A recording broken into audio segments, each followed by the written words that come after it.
if I was Floyd and he was me, he wouldn't never have to fight again because that exhibition shit. Yeah. As me being his little brother, hey, little bro, we finna do 10 rounds, and we both gonna get $100+ million for it. Right. And we ain't never got to box again. Well, right. well. I already been getting these bets, but now it's time for you to get your just due. Right. And you.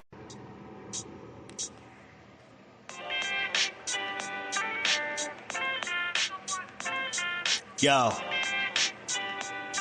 you know the deal.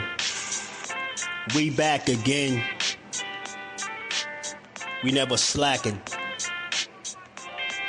Word 'em up.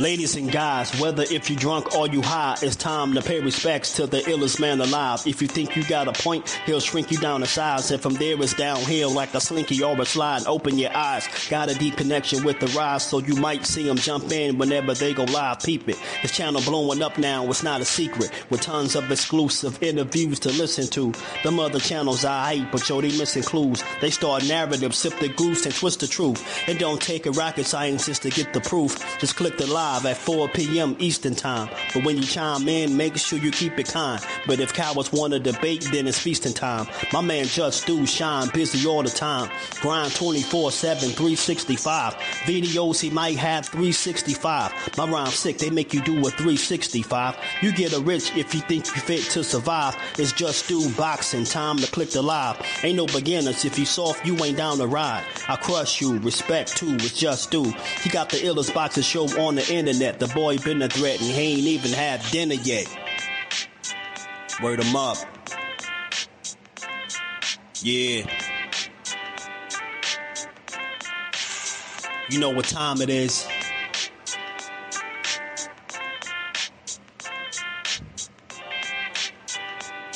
$4 p.m. Eastern. Click the link.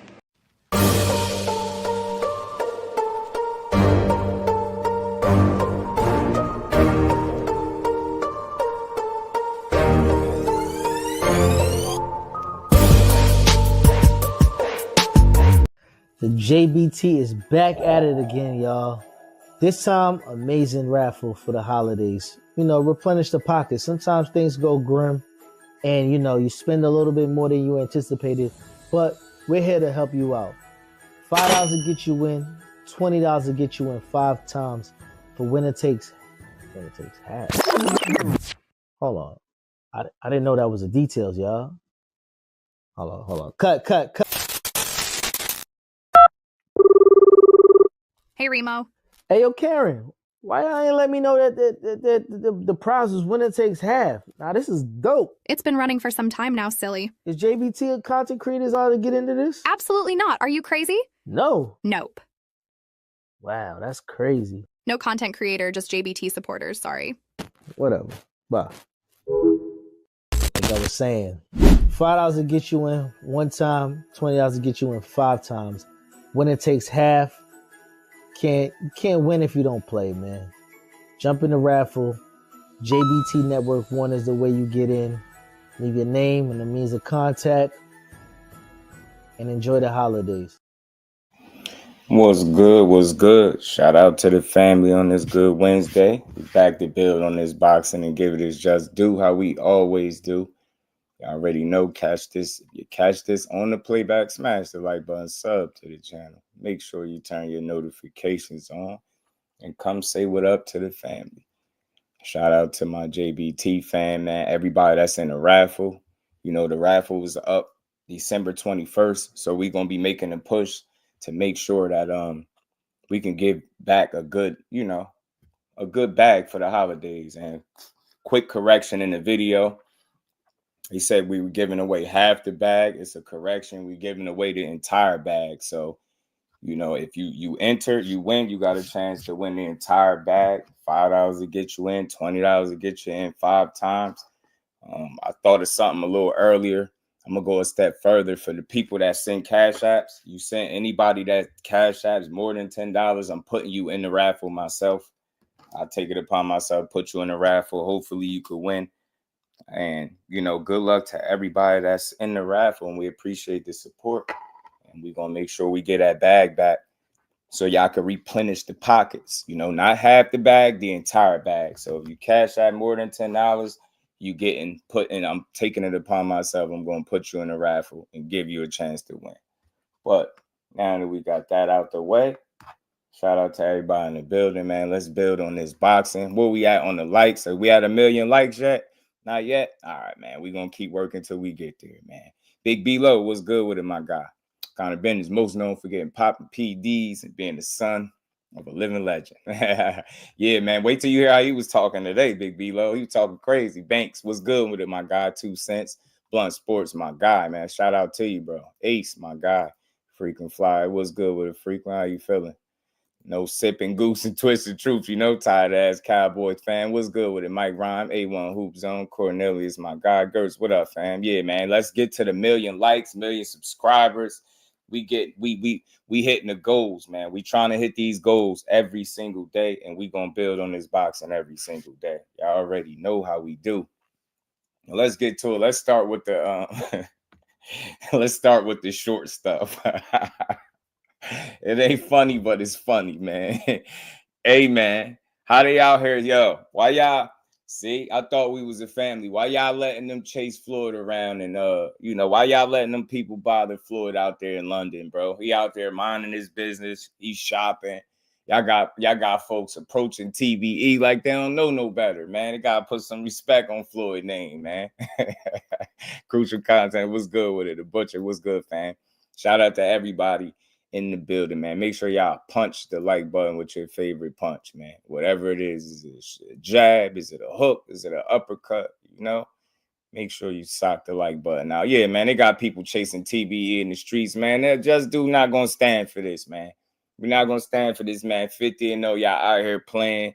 He out here minding his own business. You know what I'm saying? Y'all get y'all some business, man. Let Floyd do what he doing, bro. Floyd out there minding his own business. You know what I'm saying? Amongst the people. Y'all acting up like y'all ain't never seen TBE before. Crush the Legend. What's good, Brody? The plug, the fax machine, my guy, LWBoxing. What's good, family? How you feeling? Some shots. Keyshawn needs to chill. Oh, y'all, we gonna get to all of that. You know what, though, Crush? I ain't tripping off it, because if he's saying anything less than that, then I'll question if he even think he can win. So I expect him to talk confident. That's all he's doing, right? That don't mean we got to agree with everything he's saying, but I understand from one fighter, fighter to fighter, I get it, how he's talking. So he was talking his talk too. Man, Floyd too rich to be getting pushed on. Dre, what it do? How you feeling, man? Yeah, Floyd snookered. Floyd ain't got time to be playing with y'all, bro. TBE out here in the wind, bro. Y'all out here playing with TBE. Y'all better put some respect on Floyd, man. My boy TBE is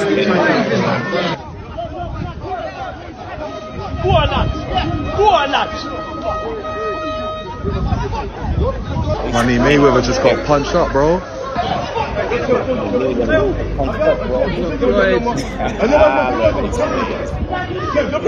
Money, man. Get these motherfuckers. I got Floyd.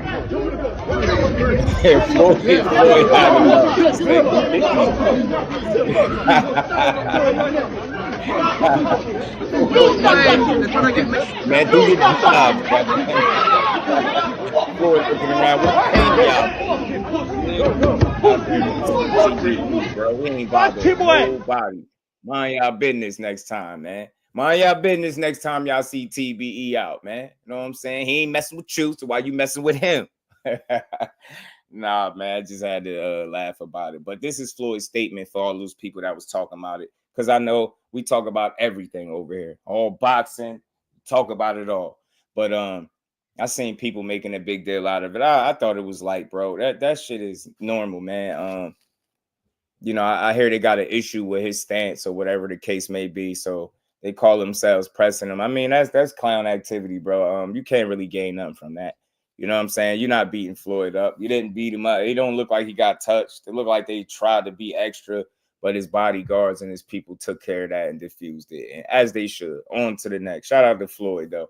But he put this statement out. He said, let me set the record straight. There's no truth to the rumors going around. I wasn't punched or touched in any way. What you are seeing is just my security doing their job, keeping things under control. Said I was in the UK for a quick 48-hour stop to do some shopping. And unfortunately, people let jealousy and negativity fuel false stories. I'm perfectly fine. And there's really nothing more to it. Shout out to TBE, man. But that it's just funny when you see it, like how people react to this stuff. I'm like, oh man, Floyd's getting punched. And Floyd, I ain't see him get punched. I ain't see that. People just be making shit up, man. Mayweather promotions since they let Ellaby go. Nope, not much. Dub, not much. I'm hearing they having some trouble in Paradise. I don't know how solid it is because I try not to like feed into the negative, like, stories that come out about them when it pertains to money. But I'm hearing they having some issues. We ain't heard nothing. And it's, I'm seeing videos and all types of stuff coming out about Leonard Ellaby as well. He very respected guy, but people, these stories is running wild right now. You know what I'm saying? Just they got Floyd with the open neck. Disrespected TBE. He gonna beat one of y'all ass, man. Dank Father, what's good with that's what you get for all the cooning. He laughing with Uncle Rick. What's good? What's good, Rick? How you feeling, man? Always good to see you. Lisa, peace to the queen, man. How you feeling? Picasso, Floyd stay coning. So shout out to Floyd, but I know I want to know who wrote this for him. We know he can't articulate like that. He damn sure ain't right. That Cal Coolin, my guy, man. Malik K, what it do? Thomas Hill. Shout out to everybody, man. Y'all sock the like button. Now we just getting started. We opening it up with a little humor, man. This is a light story. This ain't really much. Floyd shot it down. Y'all seen a little video. Ain't really much to it. The man was doing some shopping like he always doing. A lot of bloggers saying Tank went through the same this recently. Well, you say that again, Malik? You said why the blogger saying what? Emmanuel, what it do, my guy? Dante's Boxing Talk. What's good with it, Floyd? On one in them streets, man. 50 and on the ring, on one in the streets, man. We play it one more time. We're gonna keep moving. We're gonna get to these other topics at hand.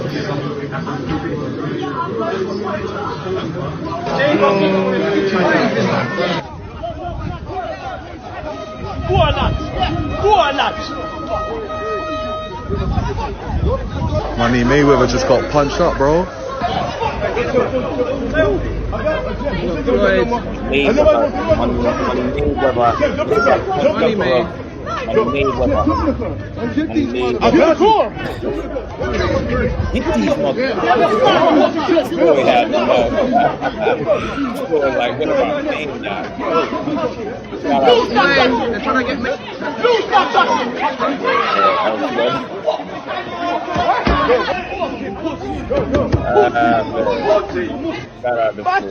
But that's just a little humor for the day because I think it's laughable how people made that a bigger deal than it was. But I guess you gotta get the clicks, right? Whatever gets the clicks. I ain't knocking it. I know the game.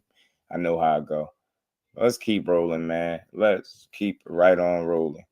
Something else that I came across too, man. I seen this. The WBC have now officially ordered Jaime Munguia versus Christian and Billy for the WBC interim super middleweight belt, which will determine the future mandatory challenge for Canelo Alvarez. I don't care about the Canelo Alvarez part because we know that comes down to who he actually wants to fight. If he don't want to fight you, he ain't fighting you. But aside from that, them ordering Munguia versus Christian and Billy, I think is a very good fight for real. These are the type of fights you really be wanting to see.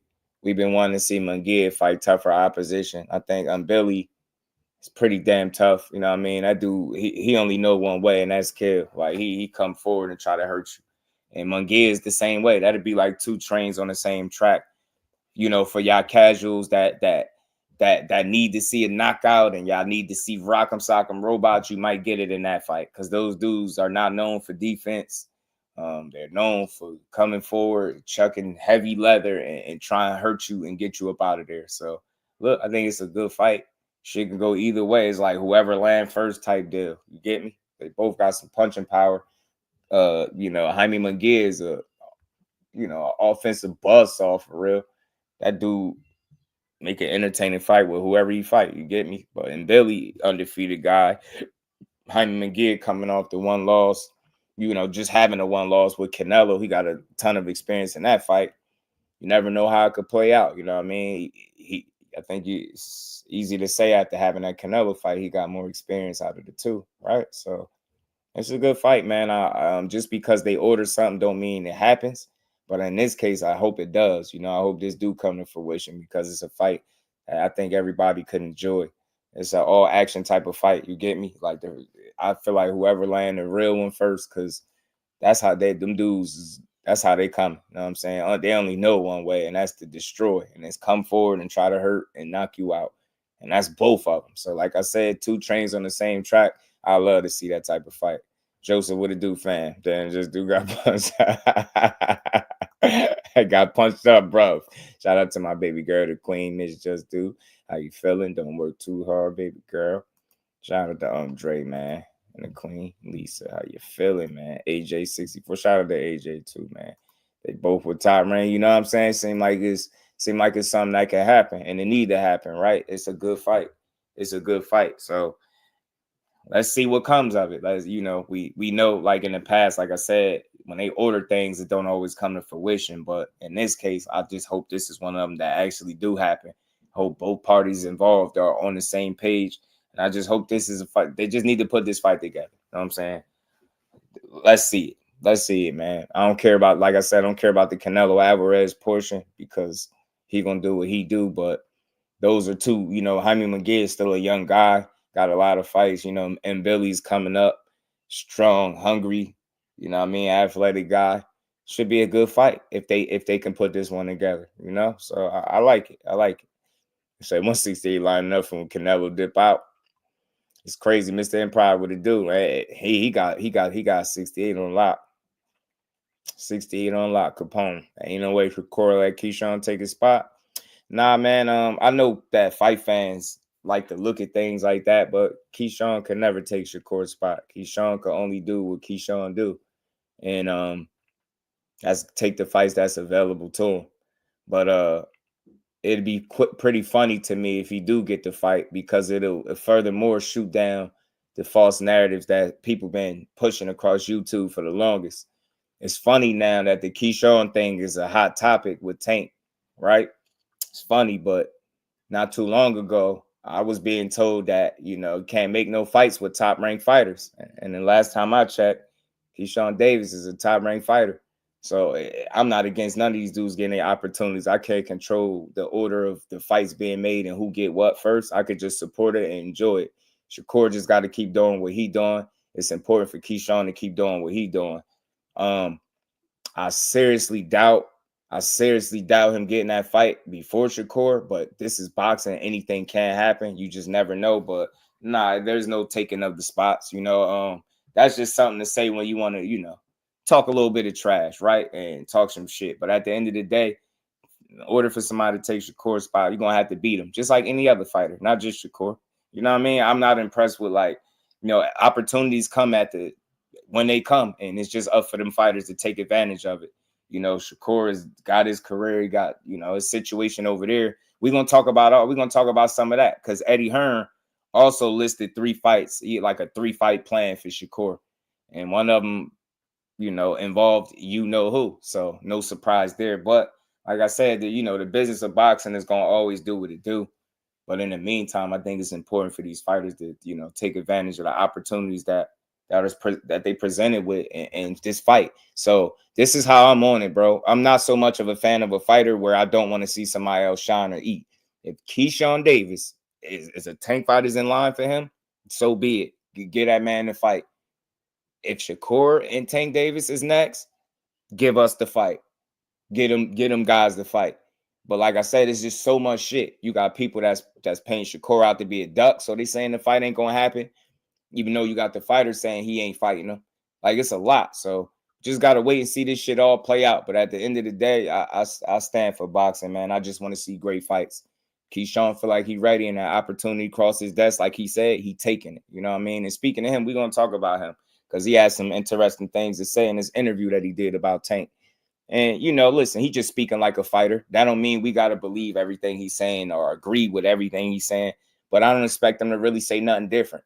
You get what I'm saying? As long as he know what tree he barking up and what he getting himself into. Listen, talk your shit, but most importantly, stand on business as you talk your shit. Prize Fighter TV, what's good with it, fam? I want to fight Larry 160. Larry like a old vet, man. Shout out to Blunt Sports. Tank trying to cause friction. It ain't gonna work. They locked in. Lamarcus, my guy. What's good with it? Tank a nan and a boo-boo guy. He ain't fighting neither one of them guys. Hey, that what he said. That what he said. Yeah, man. Y'all smash the like button, support the grind. You know, make sure your notifications on, all that good stuff. Get the people what they want. Yeah, whatever. You know what I mean? Average Joe, what it do, fam? Shout out to Lamarcus, my guy in the building. Cecil, what it do, fam? We're gonna keep going. Favorite G's, Poy was good with him. Munguia versus Sorase on Saturday on ESPN.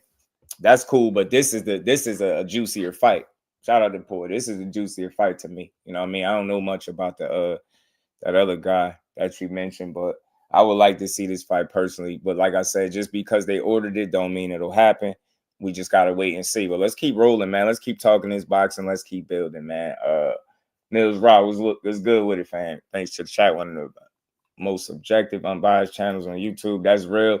Every time y'all say that, you give me a reason to keep staying the course, bro. Shout out to you, my guy. I think Keyshawn and Shakur, just like you, whichever one get the fight. Yeah, bro. Like, what could he do? What is Shakur? If Keyshawn Davis get that fight first, like, let's not forget.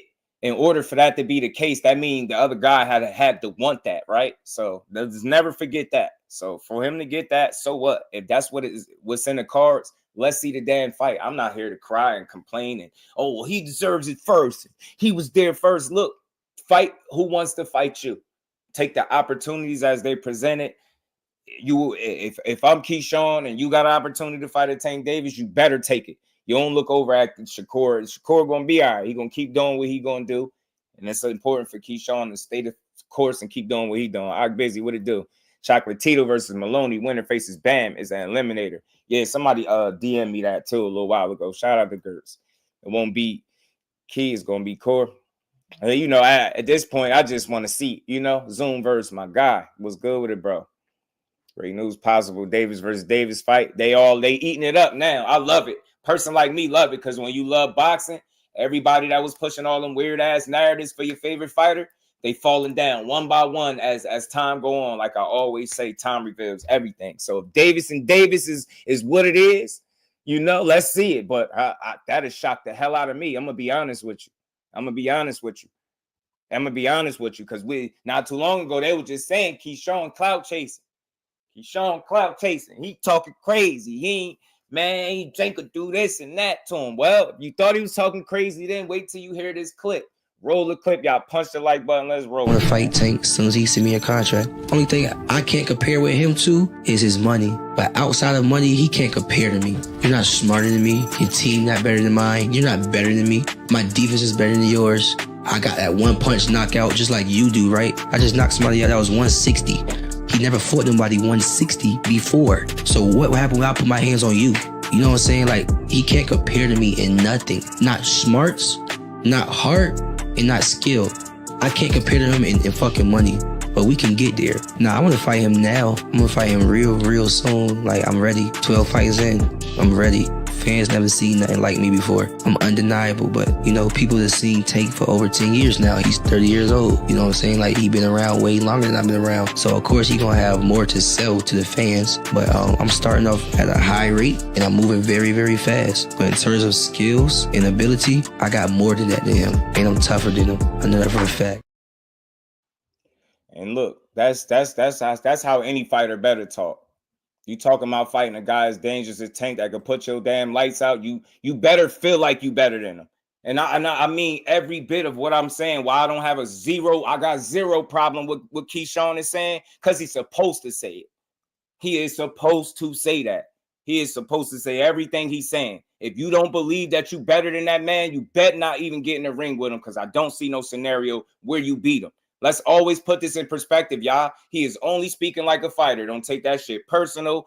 Long as he ain't slandering the guy, he just feel like he better than him, right? They supposed to feel like that. And we all know that shit is easier said than done. We know that. We know it's easier said than done. So, look, man, I ain't tripping off that. I want to hear a fighter speak what he feel. What's on your mind? You feel like you better than that guy? You going to take that fight whenever it's presented to you? That's what I want to hear. Stand on business. Like, look, he been getting in here. He been beating people up. They was saying he was going to struggle in this fight. People ain't know what was going to happen. He go out here and punch this dude out the ring, get him out of there in 2 rounds. You get what I'm saying? The dude is doing what he's supposed to be doing. So he know that the money fight is obviously Tank. Everybody knows that. They're going to continue to speak his name until that is no longer the case. And why I ain't tripping on Keyshawn, because he at 135 and he arguably, a fight away from a title. So that fight would actually be a meaningful fight in a fight or so. You get what I'm saying? Give him a title. That fight don't sound that crazy, Davis versus Davis. You know what I'm saying? You don't know what happened. But at the end of the day, I ain't tripping off of what he said. We know what Tank Davis is. He knows. He said it. He's proven it. He's been around longer. He got more to sell to the fans. He ain't just, of course he think he more talented, this and that. Oh, he only got money, or he's supposed to feel exactly that way. Anything less, don't even think about fighting that man, because you won't beat him. You better believe in yourself. He said one punch, not younger. Smoke session. What's good with it, fam? Pooh the Kid TV. What's good, Pooh? How you feeling, fam? Say not lying in my opinion. Bob Gunn. What can you say about why he can't say that about Corden? Who that? Why who can't say what about Corden? Yeah, he's a man. Yeah, pro boxer himself. He's supposed to say everything he said, bro. That's what people don't realize. Just because it's your favorite fighter and we think we feel like he a beast and he smoked and knocked mostly, if not all of these dudes out, the fighters are not supposed to feel like that. He got to feel confident. You get what I'm saying? And again, it's not like he ain't proven his worth. He's showing you to be one of the best young fighters that's out right now. 12 fights in, he looked promising. He looked like he got a promising future. That all could change with a Tank Davis loss or a fight. But listen, talk your stuff. Most importantly, man, stand on business, man. I get it. I understand. Dodge J, what it do? Starting president and knocking off the young pups. That's a way to look at it. Dodge Day. I like that perspective. Instead of trying to knock them, that's a way to look at it too. Yeah, you got to back it up. Ray Patterson, my Jersey brethren. What's good, bro? You sure I'm talking? Yeah, that's all, man. That's all. But just know what come with that. Just know, that's a real challenge right there. Like I ain't saying nothing wrong. He supposed to talk like that. He's supposed to feel like he can beat him. But we all know, and that's where I level with Tank at. We all know everybody say that before they fight. Everybody. They all got this ideal of how the fight gonna go, or their perspective of what they think Tank is or is not as a fighter, but it's still gotta happen. But I just want to highlight that in terms of like boxing, fighters are supposed to be confident in themselves. Like one thing about him, you could say he ain't short on confidence. And I ask everybody in the chat this: if you had a young fighter, right? Or if you was a fighter yourself, would you rather be overconfident or lack confidence, right?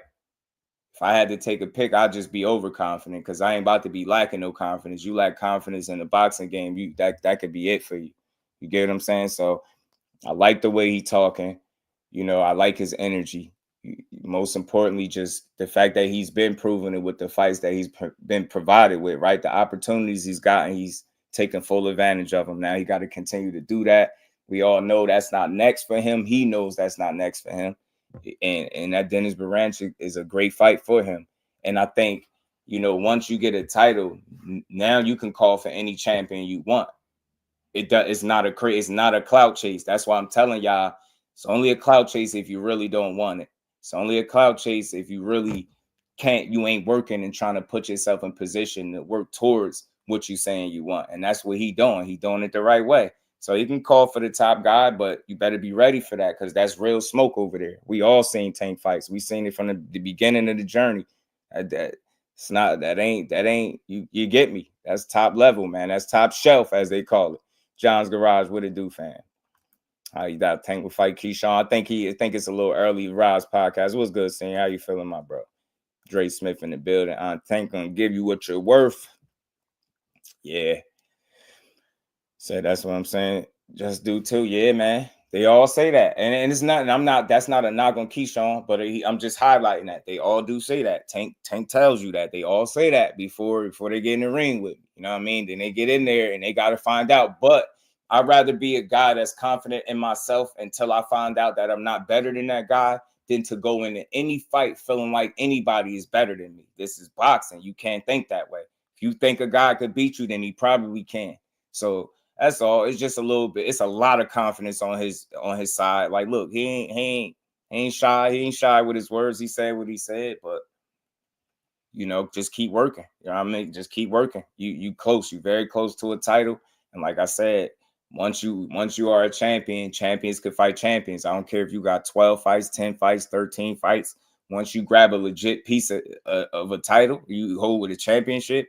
That's it. You know what I mean? All things are on deck. You get me? So shout out to Keyshawn, man. You know, you can feel how you feel, you know, but we know how dangerous that fight is. You get me? So we'll see. We'll see what's to come of it. But again, man, he ain't said nothing that he ain't supposed to say. You know? It's a longer interview. It's like a 2-hour interview. Shout out to Sports Exposure. If y'all want to, y'all can check that whole interview out over there. They got a whole interview with the Davis brothers, all three of them, where that clip came from. So yeah, man. Man, Tank is the guy, man. It's just what it is. Everybody want a piece, and you even got Conor Benn talking about Tank Davis too. So we about to get into that. We're gonna keep on rolling. We gonna keep rolling. Many overconfident get their block. Yeah, but you rather be that than lacking of confidence, because I can't think of times in boxing where I've seen people lack confidence and it go well for them, right? Like you've seen people go be overconfident and get simmered down and it not go well for them, right? But I ain't never seen, you know, nobody look like they lacking and it go good either. So I'd rather be on that side of it. And again, everybody feels like that before they step in there with an individual, right? Now, I don't really hear no fighters admitting that they're going to get beat before they get in there. So that's nothing different than what he's saying. And he's just ambitious. Like, he believe in himself. He work hard. He putting the work in. He looking better. People giving him his credit. You know, he just had a hell of an event at home. You know what I mean? He feeling good, bro. He feeling good. He feeling good. That's all. But just keep winning. Just keep working. Just keep winning. That's it. That's all, bro. Logical to me. Much left 35 pool. Yeah, that pool kind of shrink once you get past the champions. Look, baby girl going hard. What do you think about Tito Mercado versus Jose Pedraza? I like that fight for Tito. A-Dub, I got to reach back out, man. I was supposed to get Tito on here this week, man. But I'll still reach out to make it happen. I like the fight for him because he need the rounds. He need the experience. That's what space he need to work himself into, right? Those more experienced guys, ex-champions and things like that, to kind of get, you know, that experience under his belt. I definitely think it's a winnable fight. I think he stops him, to be honest with you, Dub. I think he's going to hurt Jose Pedraza for real. I think he'll hurt him, but it's a good fight for him. It's a good fight for him if that's where he's going next. But like I said, I just reached out to him, and I was supposed to try to get him on here this week, but, you know, maybe I still could make it happen. We'll see. I'll reach out and see what's up. I'm about to find out Key weighed 165 in the fight or something. dig up something. Tank show that man who's the real deal. Yeah, and that's what it is. That's where Key is at. Yo, he like, yo, you gotta show me. Like, I know what y'all say he is, but I feel like I'm that and some. And again, it's okay to feel like that, but you just got to continue to prove that stuff. You know what I'm saying? Shout out to Pomona. Finally fighting, I saw. Yeah, I got me in the meat network, hiding fish grease. Nah, man, Key gonna keep doing what he doing, man. He gonna keep talking this stuff he's supposed to. If I start hearing Keyshawn Davis like confidence, I'll be concerned. You hear me? I'll start being concerned for the young man. That's how he started. He got to be. That's what he got to be on.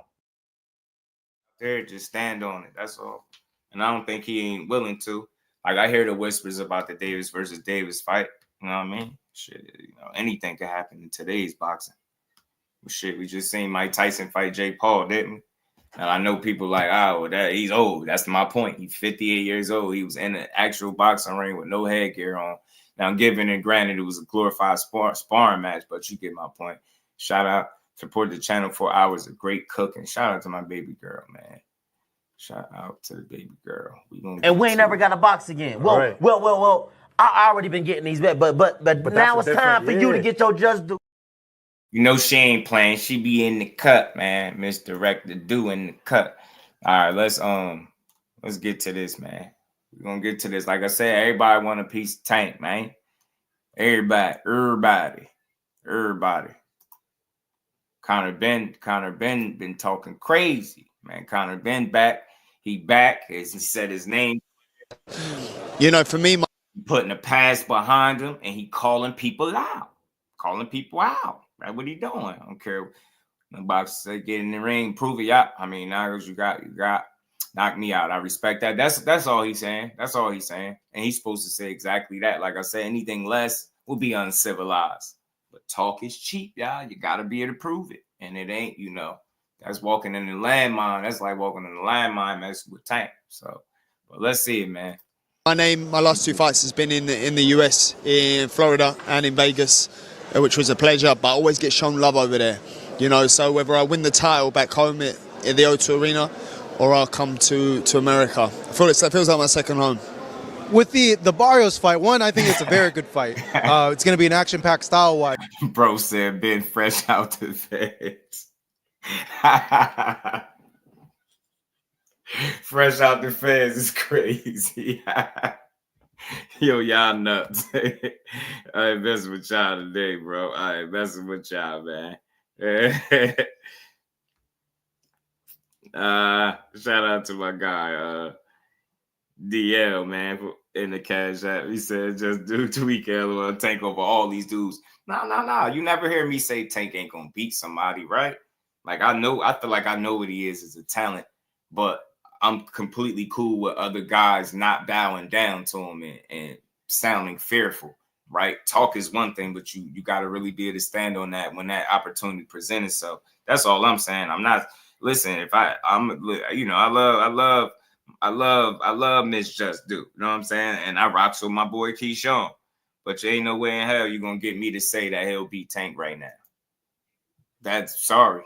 I'm not sorry, because that's just right now. Like, there's no way you can tell me to feel that way just off of 12 fights of work versus 30 through multiple weight classes, right? You got to take that into account. So, I would never just say that he going to beat him, but I just like the energy, and I will watch the fight. I'm pretty sure it'll be competitive no matter what happened, because Keyshawn can fight. He got that pedigree, you know what I'm saying? And you can't mistake and we ain't that. never got to box again. Well, I already been getting these back, but now it's time for you to get your Just Do.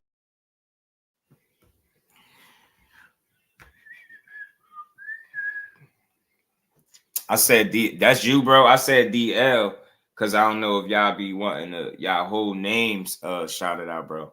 So shout out to my guy Darius then. You know what I mean? Shout out to my guy Darius in the cash app, man. Much love, my guy.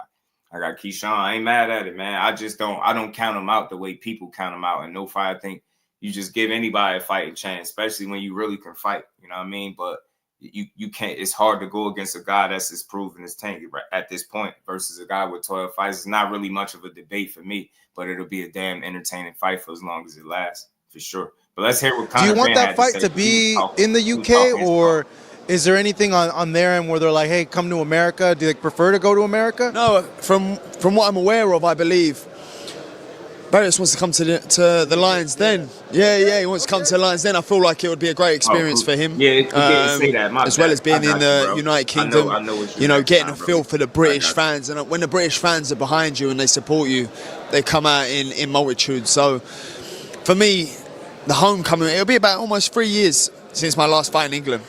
I haven't fought in England for almost 3 years. So for me to come back and have the homecoming for the WBC world title, what a story. What a blessing. The story ain't finished. So this was just a chapter in my book that's closed, and I'm excited for this next chapter, next season of my life. Is that return fight with Barrios, you think it's going to be March? Not necessarily, though, Mr. Empire, because I got an Eddie Hearn interview coming up. Y'all know we the clip king. We get the interviews. If they ain't giving them to me, we going to play them like they giving them to me, and we going to break them down. Y'all know how we do over here. I got an Eddie Hearn interview coming up too, where he was talking about that situation. So that's why I play this in real time, so y'all can gauge what y'all want to gauge from it, right? I'm not here to make y'all opinion for y'all. I'm here to, want to let y'all hear it, so y'all can hear what Conor Benn is on, what he's saying. You can gauge how you feel about it. Then I'll transition over to Eddie Hearn and what he was talking about, and y'all see, how you feel about what he was saying. Big Supreme, my guy, what it do, family? Super. So they said the fight with Eubank Jr., does happen, hope Eubank knocks him out. I ain't mad at you. He might. Around that time, April? February is what I'm hearing. Oh, not the February 22 one, though. That one's already set, yeah. Not February 22, but I'm hearing February, O2 Arena. That's what I've been told. That's what I'm preparing for.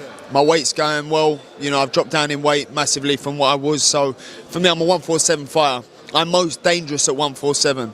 I was watching my fight back with Rodolfo Orozco this morning when I woke up at 7:30 a.m. Just come up on my phone and I thought, it's actually a good fight. It's probably my favourite fight to date. Yeah, Orozco is probably my favourite fight because when you knock people out, yes, it's great, yes, it's brilliant, but when you go the distance, you have to show so much, especially when you've got an aggressive Mexican.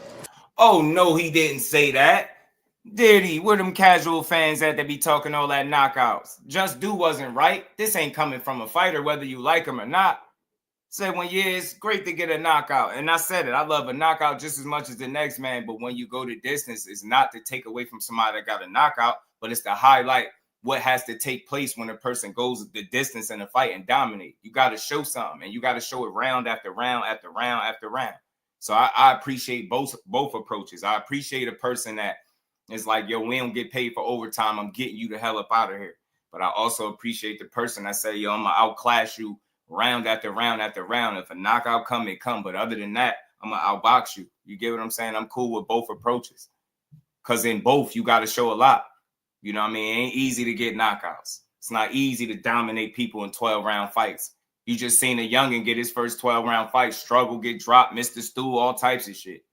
Shit ain't as easy as some of these dudes make it look. We just become accustomed to seeing guys do this shit at a level where we almost don't appreciate it no more. Let's get back to fight because when you knock people out, yes, it's great, yes, it's brilliant, but when you go the distance, you have to show so much, especially when you've got an aggressive Mexican fighter who's coming forward, who's massive. You know, he must have come in there at about 180. He was massive. So for me to show discipline, composure, you know, agility, power, combinations, engine, discipline through the 10 rounds when you're getting peer pressured, it showed me a lot. You go through fights in life and you're going, yeah, I learned that from that. Yeah. You know, in my last fight, I didn't really take anything from it because it was just a very negative fight. It was like, it was a nothing fight because the fight was so defensive. But with Orozco, it's probably one of my favourite fights to date. Yeah. How do you, I don't know. See, but that's where you struggle at. You just had revealed it. That's where you struggle at. You in there to fight. You wanted to just be a war. And guys that can force it to be more of a chess match shown to give you some issues.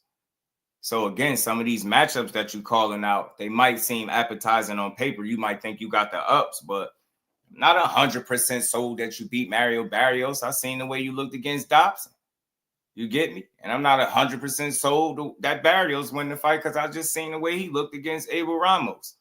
All I'm saying, some of these fights is toss-ups. And before we go blaming people for why certain fights is getting made, you got to listen to what the fighters are saying. He talking about a WBC belt, a WBC title, and all of this stuff. Who got that belt? You get what I'm saying? The dudes is talking about fighting each other. They're not going to tell you, man. These dudes, Boots ain't on none of these dudes' top lists, I don't think. When you watch the Barrios fight, is that where you're like, you know what, like I'm going to take this fight because of how he fought against Ramos, or were you already thinking about Barrios even before that fight?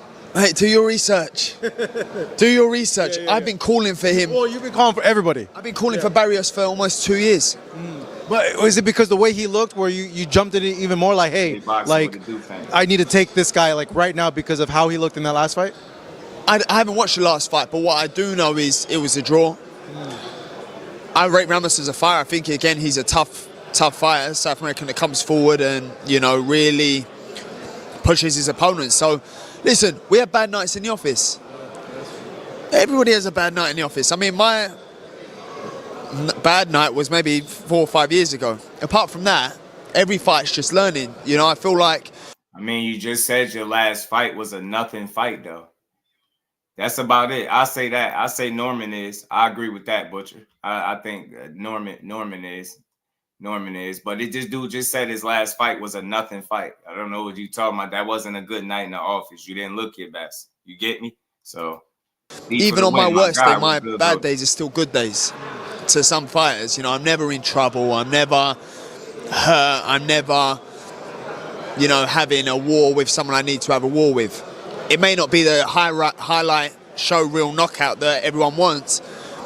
I get the job done in the easiest way possible and still entertain. So, you know, for me and Barrios, I feel like he would wake himself up for a fight with me, especially coming to the United Kingdom to defend his world title. It has legacy written all over it, you know, and I feel like Barrios is built for me. I feel like he's a smaller Orozco, but will he withstand in 8-ounce gloves? I highly doubt it.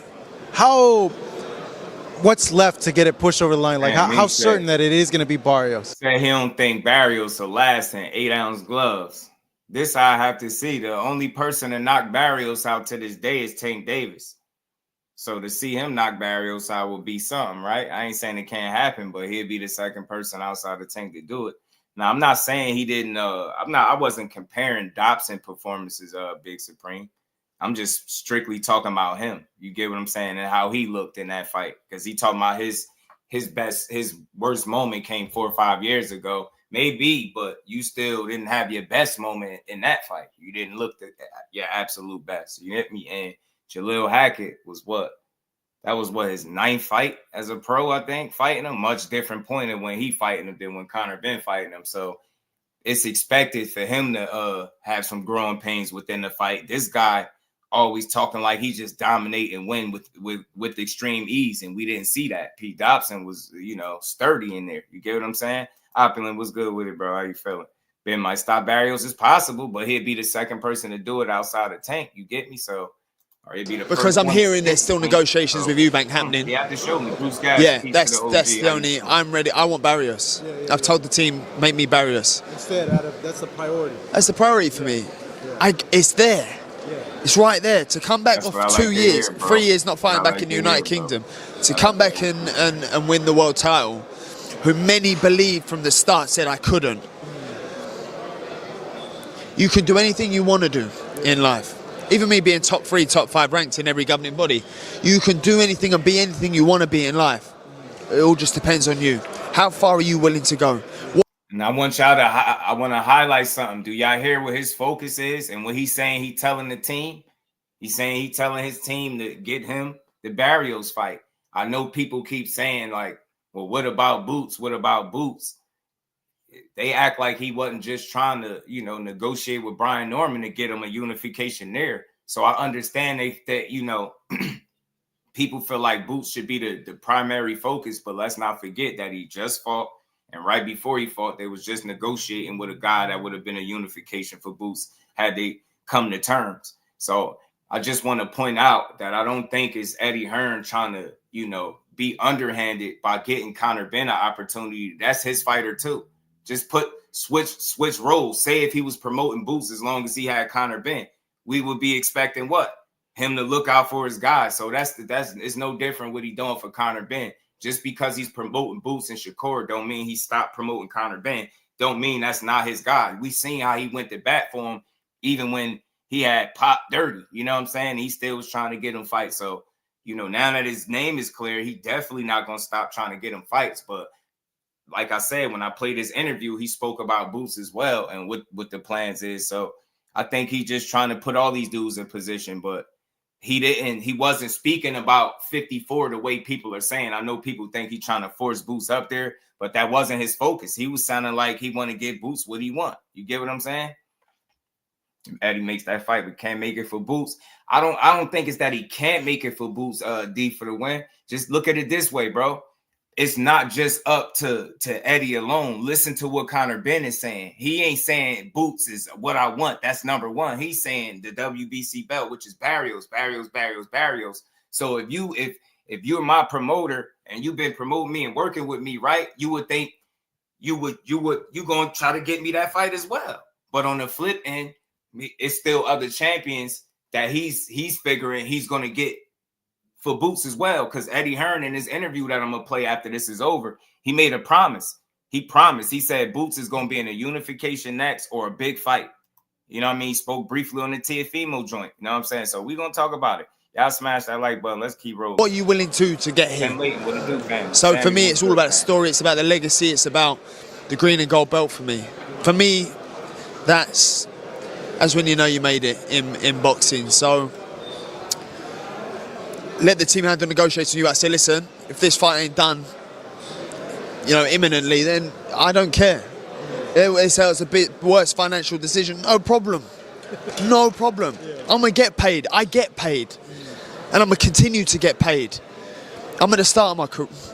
Can't say start, but I'm at a good stage. I'm at a good stage of my career. I like to point out that Miguel Cotto's just walking past, and he's like just the greatest fighter of. Cotto, Ben loves you, bro. I see him yesterday. He's the greatest fighter of all time, man. I don't get gassed to meet nobody. You're just fanboying right there. I don't get gassed to meet nobody. Like, you can put anybody in the room. Yeah. You can even put like Mike Tyson in the room or. But Cotto. Why Cotto? I just think he's just got the perfect style. Prime Cotto was a freaking beast, man. Just pressure, the uppercuts, the body. The way he's moving around, hands high, but when he throws it so effortlessly, yeah, he's one of them people that I watch. You think Boots won't fight Ben? I think Boots will fight all these dudes. I think Boots really, like he said, boxing with 2-4 was good, television was good. I think he just want the unifications, and Eddie Hearn doubled down on that in the interview that I'm gonna get to next. But I just ain't 147 is Boots. If the path is cleared, then he gonna take 147. You know what I'm saying? If the path is cleared, that's a big if because we know the politics and how things move. So we gotta see. But I think he'll fight any of these dudes, especially at 147. That's his division to win. And I think if you got a title, that's it. You know, you got a target on your back. Achieve half of quarter, 10% of what he has. Man, I'll be a happy man. I don't get like that for nobody. I very few people I get like that too with everything. So I feel like where you're coming from, where you're like, oh shit, like that's so and so. Hey man, how happy are you now? Like that, everything's like past you now, and like you could resume. Like, does it feel like like a weight's off? Like finally, like it's all in the past. I can continue forward now. It's all in the past. Like I feel like relieved. Well, it's just like wow. Like how did I get past in 2 years? Like how did I do 2 years of this? How did I do it? Like genuinely, I look back and go, wow. I've had a daughter. I've moved house. I've had that fight in Vegas, in Orlando. I've moved house. My life, I've done a lot in 2 years, you know, so I sit there and I go, it was a painful period. I thank the WBC mainly for doing their due diligence and clearing me, you know, 2 years ago. For me, it's like, Mike, you know, this was done 2 years ago. This was done 2 years ago. You know, unfortunately. Pause it. Shout out to my guy, A-Man, coming in with the 5-piece. Much love. And we ain't never got to box again. Well, I already been getting these bets, but now it's time for you to get your just due. Shout out to my guy, A-Man. Let me get back to this, man. You know, media and etc. made it what it was and what it had become, but ultimately, I was always innocent. Always. Every step of the way, every stage, everything I ever went through. I thought this is a fight worth fighting, so, you know, I'm glad I come out victorious. Still undefeated. In terms of this year, so say you get the Barrios fight, you become champion. At that point, does it become like I want to unify, or it's like I'm just going for the biggest names, the biggest events? There ain't many massive names in boxing. 47. Here we go, yeah. But who knows who Boots is? No, there genuinely. Who knows who? Like, I was walking around Philly. You know who Boots is. I'm tired of that. Hold on, man. Not to stop it. I'm gonna try to play it through. Man, shut up with that. I don't want to hear that shit. You know who Boots is. Don't try that. Don't try that. It ain't the names. What name is more worth going after than Boots? I'm not trying to hear that. Dude, do you want a unification? Now, who know who Boots is? You know who he is. You know who he is, and you said you will fight him. That's simple. I don't want to hear that shit. who know who Boots is. Don't even try that. Don't even try that. Don't even try that to try to make it seem like you got any leg to stand on as to why you shouldn't fight him. You just fought Pete Dobson. And no disrespect, then who knows him? We all know Boots is a champion. We're not trying to hear that. You keep talking about fighting Tank at 130 and he 135 pounds. This dude keep talking about Tank. You'll make 143 for Tank. Why make 143 for Tank when you can make 147 where you said you're your strongest at for Jaron Ennis? I don't want to hear that, man. That just kind of pissed me off a little bit. I don't want to hear it. I hate when fighters do that, man.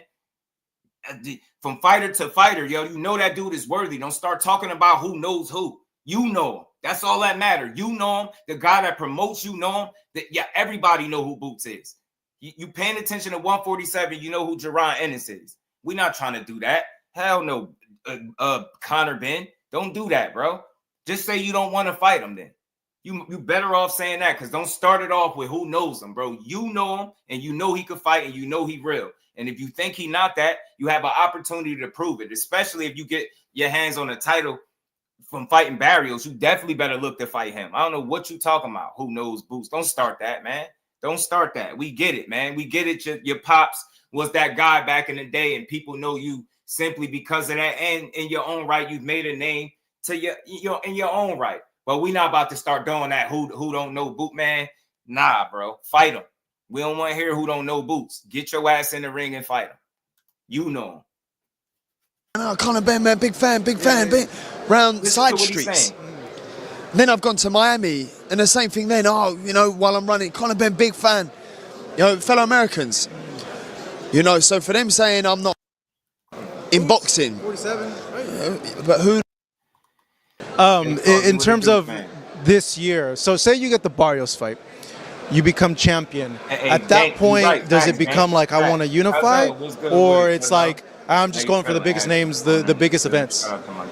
There ain't many massive names in boxing. 47, but who knows who Boots is? He do, because he just genuinely. Who knows who? Like, he know Boots. I was walking around Philly, people going, "Oh, Conor Benn, man, big fan, round side streets." Then I've gone to Miami, and the same thing. So just because you got some love in Philly, do you think that means something? Well, won't you fight him? We seen him actually fight in Philly. He ain't had to be in on side streets. He was at the Wells Fargo Arena. I was there. It was packed in there. They showed much love to Boots. We ain't trying to hear this weak ass shit. I don't know what his numbers is, but I don't know if did you headline and do the same type of, I don't know. I don't know. I don't got the numbers, man. Don't get me the line, but we're not about to do that. Boots just headline in Philly. Looked like some people knew him to me. That's a worthy fight. That's all I'm saying, y'all. I'm not about to get into who know who more. I don't care. At the end of the day, we know people know Boots. We know we had a chance to see him fight in Philly twice now, and both times was good events. Both times. People know the man. That's all I'm saying. When you start talking like that, you sound like you don't want to fight him. I don't care what side street you walk down in Philly and got some love. Newsflash, dude, you a boxer. And people that like boxing, they going to show you love when they see you out. Look how much, real quick, let me pivot. Look how much hate or disdain people have for Shakur Stevenson on Twitter and YouTube and across social media. But you see him in Philly, you would think he was from there, all the love he was getting. So don't give me that shit, bro. Don't give me that. People know who Boots is. All I'm saying is it's a good enough fight. You cannot rest. You don't have no leg to stand on if the reason you trying to justify why you won't fight him is because people don't know him. We know full well who Boots is, and you know who he is, and you said on multiple occasions you'll fight him. Don't try that shit now. We don't know who Boots is. Who really knows who Boots? We do. We all of us in here know. Man, you know, while I'm running, Conor Benn, big fan. What's good with it, fan? You know, fellow Americans. You know, so for them saying I'm not a big name in the States, everyone's familiar with the Benn name over there in the States. You're not no big name. And he's come to England, but no one know who he is. Apart from the boxing community, great fighter. They don't know who you is over here. Second to Crawford, in my opinion, if you're talking welterweight division.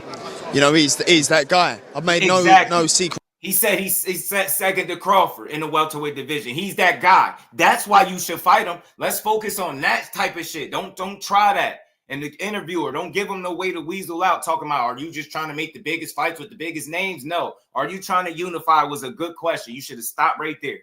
Don't give him no wiggle room. Bro, is you trying to fight Boots? That what you, who knows Boots? I don't want to hear that. You said you'll fight him. You keep talking about Tank.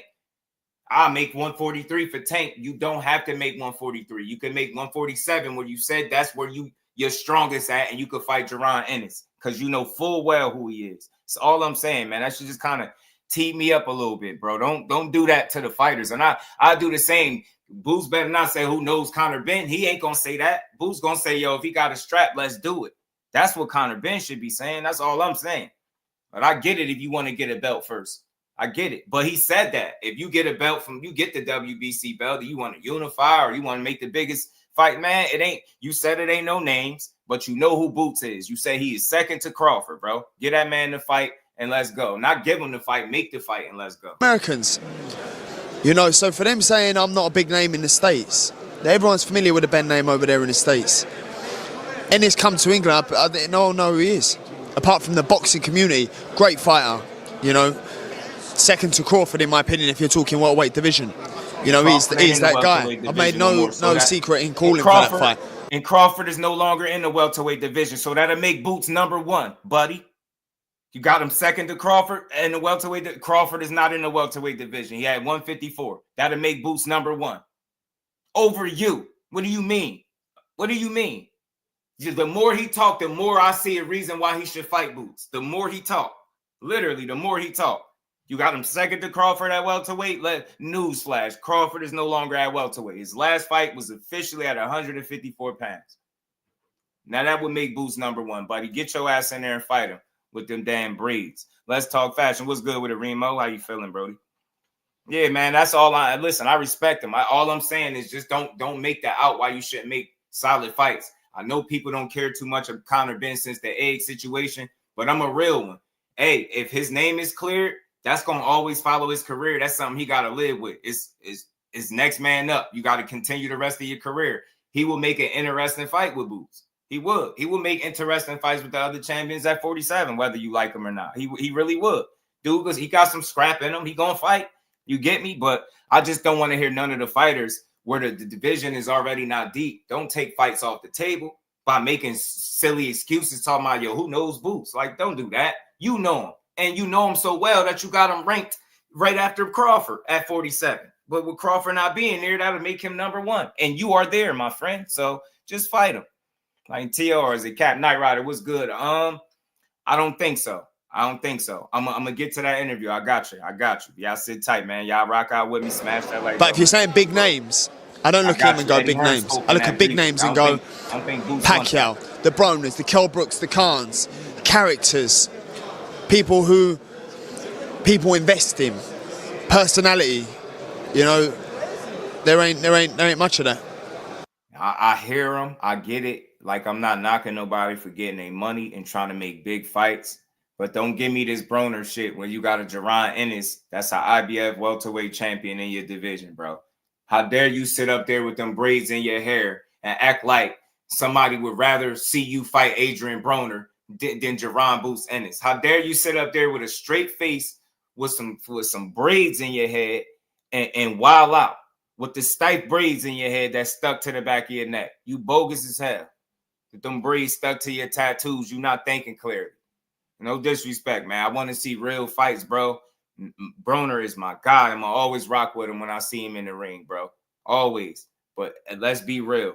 Fight somebody that is, you know, that's really going to be a threat, that's active, that's in the mix. You know, come on, man. Broner just lost to Blair Cobb. You trying to tell me you won next? Nobody trying to see that. That's all I'm saying. Conor, you tripping. You got it ain't the names ain't crazy, but Jaron Ennis is all the name you need. Go after that name. You'll get all you looking for in that fight. I'm willing to bet you would. He said that. Cause so crazy. Yeah, shout out to Big Dog Willie. Conor Egg Bendick is capping like his pops, man. Yeah, man. That's all I'm saying. And I don't have nothing against him. I think he's a good fighter. He can fight. I think he tried to make a name outside of being the son of a legend or whatever. I respect him. Look, I want to see what he's going to do after getting his name cleared, right? I'm not going to keep bringing that up. Like, we all know what that is. It's never going to disappear. But what is he going to do now that he ain't? That he, you know, everybody going to always be watching him. He going to have to be a clean fighter. How he going to look? We all say his power don't look exactly the same, right? So He ain't looking like that same explosive guy. So don't take fights off the table. You and Boots would be a good fight. You know what I'm saying? Especially if you had a title in your hands. It'd be a great fight. So just don't take it off the table by saying don't nobody know who he is. You know who he is, your team, the world of boxing know who Boots is, and he's a champion, so you should want to fight. And we ain't never got to box again. Well, right. well, I already been getting these bets, but now it's time for you to get your just due. What my son doing over there? I think it's the level he's at. Right. Shout out to the Queen Shower, man. Appreciate you putting the love in the chat, man. KB, all ears rocking out. Appreciate you, man. I hope you doing well over there, Queen. And we ain't never got to box again. Well, right. well, I already been getting these bets, but now it's time for you to get your just due. Shout out to the Queen Shower. Let's get back to Conor Benedict Arnold. All right, lying to the folk, the good folk of YouTube. Oh man, hold on, y'all. Let me get to it.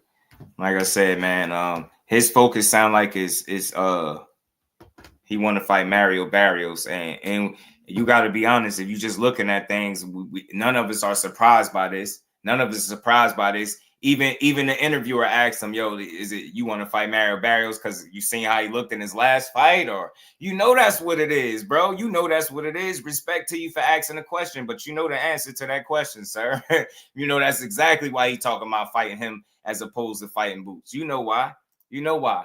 Regardless of what you thought Boots looked like against Karen, he won't look like that against Conor Benn. I'll tell you that. I'm confident enough to say that. I don't see it. That'd be a totally different fight. Second to Crawford, in my opinion, if you're talking characters, people invest in, personality, you know. Personality. There ain't much of that. The reign of peace. 54, maybe you could say that there's more economical names, but like, yeah, at 47, you got Barrios, you got yourself, you got Boots. Who else? The other champion, right? Danionis, you got. Well, okay. The one thing, maybe the 140s, Teo, Devin, Ryan might start moving up to 47, and then stuff gets interesting, real interesting. Well, apparently, I've heard through the grapevine, Javon Palumpa can't get on a roller coaster still. That's what I've heard. They still won't let him on there. He's, ain't grown at all. What's going on there with you guys? And the roller coaster, where does that all come from? The weakest one out of all. He's just a mouthy little twat. That's it. That's it. He called Tank a mouthy little twat. Yo, the British trash talk is wild, bro. It's goated, bro. These dudes is crazy, bro. Listen to him. Yo, Devin, Ryan might start moving up to 47, and then stuff gets interesting, real interesting. Well, apparently, I've heard through the grapevine, Javon Palumpa can't get on a roller coaster still. That's what I've heard. He still can't. They still won't let him on there. He's, ain't grown at all. What's going on there with you guys? Where does that all come from? But you're not even that much He's taller. Just a mouthy little twat. That's it. He's not even That's that it. tall, though, he just wanted to pipe up and start talking. Cool. Pipe up and start talking, and you're still 4 foot tall, and you still can't get on a roller coaster. That's it. What do you think about that fight with him and Lamont Roach? I don't know Lamont Roach, but when you look at Shakur Stevenson, when you're looking at these other fighters that he should really be fighting, he don't want to do them fights. He wants to retire. Yeah. So don't come and but don't come and come at me and go, oh yeah, let's give it all very big bollocks and go, oh yeah, let's give him some stick and then make out like we want the fight. And then we send an offer over and then you fight for 15 million and yet you fight Lamont Roach. Don't. So they claiming they sent the offer over to Tank for 15 million and he went and fought Lamont Roach. Like, you see how these fighters just be talking, bro? This man been in trouble. You been suspended? Your name wasn't good. You couldn't fight nobody. What are you talking about? So you telling me he was supposed to fight you? Well, at what weight, buddy? Smart guy. Like, what is he talking about, bro? Is that Conor Benn be tripping? What is he talking about? You said the offer 15 million, bro. At what weight? What weight y'all was gonna fight at, dude? Like, knock it off, man. And he wasn't coming to 47, so don't give me that. Dude, man, this guy is out of control, man. He said we seen the offer of 50 million and he fought Lamont Roach. This man just got his name cleared talking about what somebody else did.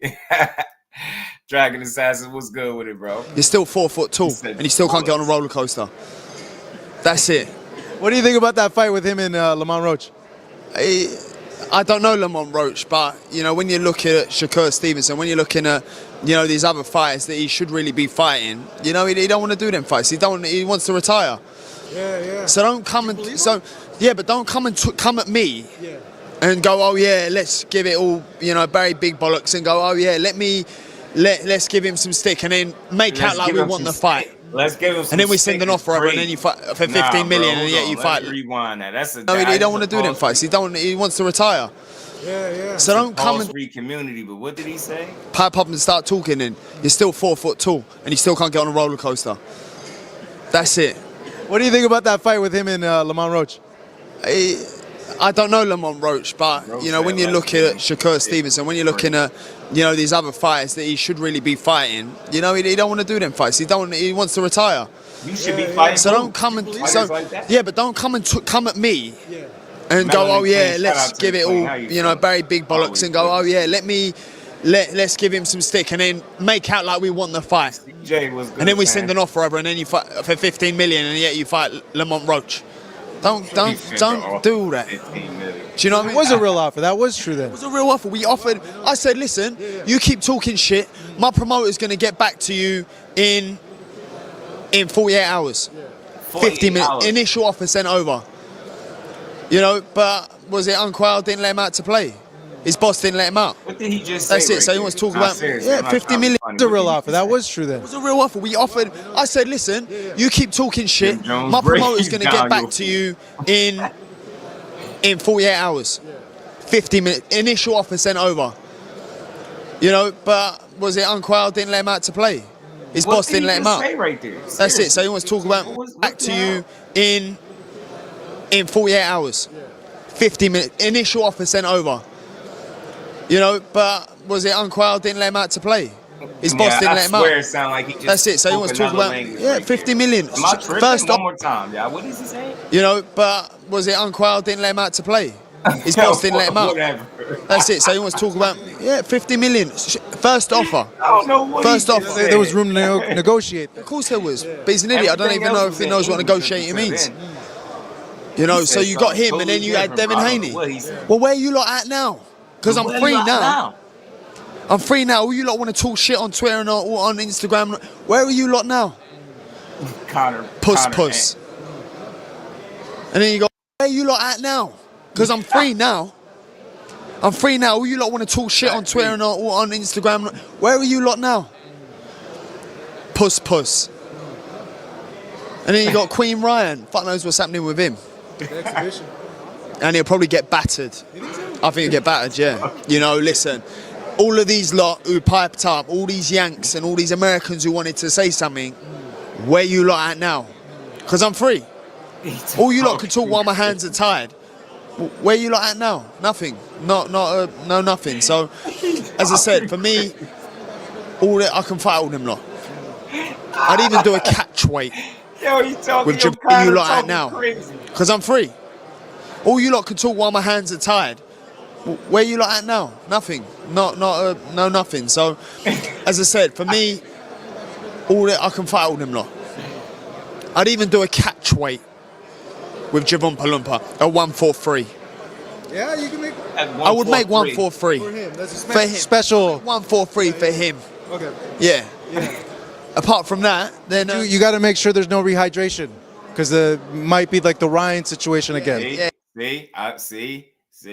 You was cool until you did that. Don't do that. Don't do that. He clearly talking about fighting a guy that fight at 135, at 143, and you talking about a rehydration clause. Why wouldn't he have one if he gonna fight him at a catch weight at 143? See, don't start. Don't try to be on his side, bro. You was cool. You was playing it down the middle until you start doing that.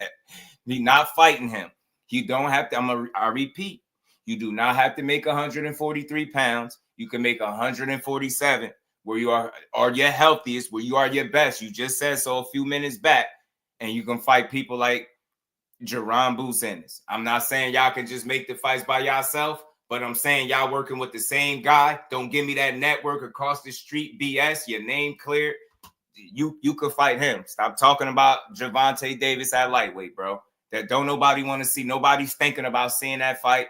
Take your 15 million, them Jim Jones breeds, as my bro just said, and get the hell up out of here. Stick to your weight class, bro. We want to see you fight guys. Fight Chris Eubank Jr. or somebody at 47, bro. We don't care to see you and Tank mix it up at all. One for free. I know, yeah, he trying to be slick, Don. He won't take the fight. Yeah. Listen, a lot of people are strategic and tactical in the way they approach boxing. You hear things and you know things, and then what's publicized completely different in forms of intentional leaks, in forms of false truths. So his career has been very well maneuvered, very well maneuvered. Fight Shakur. I bet you will retire before he fights Shakur. Everybody wants to see him fight Shakur, yeah. Why call me out? Why is he fighting Lamont Roach? When there's plenty of fighters who would fight him. How long ago was that call out, bro? You know, so I call you out and fight spineless. Your name wasn't even. That's what he is. So he just talks rubbish. He talks rubbish. There's no truth in what he's saying. Don't pipe up. You see, when I pipe up to somebody on social media, you see, if I'm saying something, I'm saying something. Yeah, you mean it. I mean it. I'm saying it. I'm saying it with chest. I'm not mixing my words. You say eggs are very good. Send me an offer. If that offer weren't good enough, you send me over an offer. I'll come to, where is it, PBC? Yeah. I'll come fight on PBC. Send me enough. How about that? So when you want to start talking and you pussy out, don't do that. It's embarrassing. You just embarrass yourself. Piping up to a welterweight, then we send an offer over, you don't want it. It's embarrassing. We might get this going now. This man been talking about fighting Tank for like 3 years. You talking about it's embarrassing. You talking about a lightweight, bro. Like, you supposed to ignore him. If anything, you got real smoke in your division. I'm trying to tell you that. You got a lot of piping up. You pipe up to a welterweight and we send you enough and you don't want it. Barrios next. Yeah, you'll start there. Yeah. No, do you know what it is? I start talking about these names, and I'm like, yeah. Haney said that. Where's he at? The little minge bag. Where's he at? Oh. And then you got. It's embarrassing. You just embarrass yourself. Piping up to a welterweight, then we send an offer over. You don't want it. It's embarrassing. We might get this going now. Barrios next. Yeah, you'll start there. Yeah. No, do you know what it is? I start talking about these names, and I'm like, yeah. Haney said that. Where's he at? The little minge bag. Where's he at? And then you got Queen Ryan. Yeah, Haney said that. Where's he at? The little minge bag. Where's he at? What the hell is a minge bag, bro? Yeah, Haney said that. Where's he at? The little minge bag. Where's he at? What? And then you got Queen Ryan. Even know. And then you got Javon Palumpa. No, I like Teo. Yeah. I've done an interview once and someone's come out and gone. I like Teo. Yeah, Conor said he called you. I ain't call that Teo. I like Teo. Do you know what I mean? He's trying to stir the pot. He's going. Yeah, he just seen me a couple days ago, man, and he was all friendly. I'm like, nah, I've never called you out. Like, I like you. Do you know what I mean? That happens, yeah. Now we might get this going now. Barrios next. You'll start there. Yeah. No, do you know what it is? I start talking about these names, and I'm like, yeah. Haney said that. Where's he at? The little minge bag. Where's he at? And then you got Queen Ryan, and then you got Javon Palumpa. No, I like Teo. I've done an interview once and someone's come out and gone. Yeah, Conor said he called you. I ain't call that Teo. I like Teo. Do you know what I mean? He's trying to stir the pot. He's going. Yeah, he just seen me a couple days ago, man, and he was all friendly. I'm like, nah, I've never called you out. Like, I like you. Yeah. Do you know what I mean? That happens, yeah. Yeah, so people trying to stoke things. Yeah. Nothing needs stoking with me, because people will know you ain't gonna mix my words. Haney, Queen Ryan. Sorry, let me start again. Puss Haney, Queen Ryan, and Javon Palumpa. Any of them three can get it after Barrios. Obviously, like, we all wanted to see you and Chris. There's talk that he's going to face Erislandy Lara, which is kind of like a big left turn. Not a lot of people were expecting that. Were you surprised by that? No, I mean, I think it's great. I mean, I was definitely surprised by it. But for every step of Eubank's career, I've always been surprised as to why he's taken routes he's taken, gone down the fights he has. I wouldn't be surprised if I see him fighting Jake Paul next, to be honest, so that's that. But I think it's a great fight. He can go and get the world title with Lara, and I can get the title with Barrios, and the fight's even bigger then. So, either way, it works. And maybe in 6 months to a year's time, I'll fill in more to the weight 160. So I do think it's great. I do think Lara beats him personally, based on Eubank starting with Zerometa and Lara with Danny Garcia. I think based on them performances, Lara gets the victory, wins every round, and potentially late round stoppage. He's still good for 40 years old, is Lara, which is like surprising, man, honestly. Given the fight that's coming up next week, just quickly, Conor, your prediction, Usyk or Fury? And I don't care about the prediction part, but yeah, he feels like Lara beat Chris Eubank, possibly stop him late, win every round. That's because he don't like Chris Eubank. I'm not even sure he beats Chris Eubank. I'm serious. I'm not completely sold that he beats him. You know what I'm saying? I still wouldn't mind seeing that fight between these two dudes. Yeah, he said Dragon Assassin said it's a woman's lower part, you know what I'm saying? So he basically called him. That's why he keeps saying puss, basically. Gotta get this man some milk. He talking crazy, right? I don't think he beat Barrios. So I wanted to highlight that. So, he said a lot in this, bro. He said a lot, y'all. We heard a lot. He said a lot. But it seemed like his main focus was fighting Barrios. So I just want to point that out, because I understand that people want to see Boots get these unifications. But, he just fought. Conor Benn got history with Eddie Hearn. He's been over there and all that. You get me? Like, you get it. So he's still going to look out for his guy. But he also spoke a little bit about Boots and what they're going to do there. He spoke about Shakur briefly as well. So he said some things in his interview. He'd be fighting. Said some things in this one, man. We're going to keep rolling. Y'all keep punching out the like button. We're going to roll for a while longer. Eat Eubank 180 pounds. Yeah, if Eubank ain't compromised at the weight or something, yeah, he'd definitely beat him. I think he'd beat Conor Benn. Kirk Douglas was good with it. So Tank versus Key. Yeah, I see it floating around. I'm for any fight that's good, bro. I have no complaints, no nothing. I just ain't one of them, man. Let's see it then, Let's see it if it can happen. But I know it's premature if you just look at the order of things. That shit ain't happening next, Because they was just telling us it was too early and he was clout chasing. Well, I wonder what happened that fast. Does Ben beat Norman Jr.? I don't know. You gotta show me. Because off them eggs, man. One thing about B Norman is he really a strong young fighter. He don't need supplements and tainted eggs and shit like that. He really a workhorse in there. So I don't know. I heard it right. I heard Keyshawn right. He said it on top right. He want that. He want that schmizzo. But let's get to this, man. Let's hear it. Let's listen to what Eddie Hearn had to say, man. Eddie Hearn made some promises. He made a promise in this. He promised that Boots will be either in a unification or a big fight. So this might answer some of the questions that y'all had earlier. 54-pound fighter yet. If he was, he'd be fighting Virgil Ortiz. But, after that fight, he looked at what to do next. We got an offer from Riyadh season. Firstly, the offer was at 147. I checked that because I thought, that's strange. They came back to me a couple of days later and says, no, it is at 154. I said, no problem. Let's go to Giron. I said, Giron, do you want to do the fight? He said, I haven't really made a decision yet whether I'm moving up. I said, well, you need to make a decision. Well, how long have I got? I said, well, the way these guys work.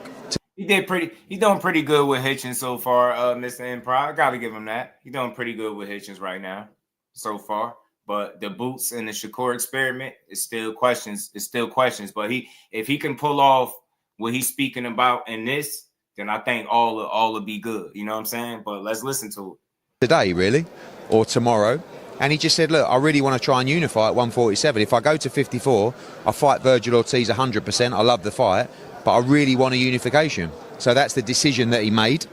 Obviously now we're chasing those unification fights. Teofimo Lopez, you've seen the stuff on that. Bob Arum came out. We actually loved that fight, but he still wants to unify. So if we can't unify, he's got a decision to fight Teofimo Lopez.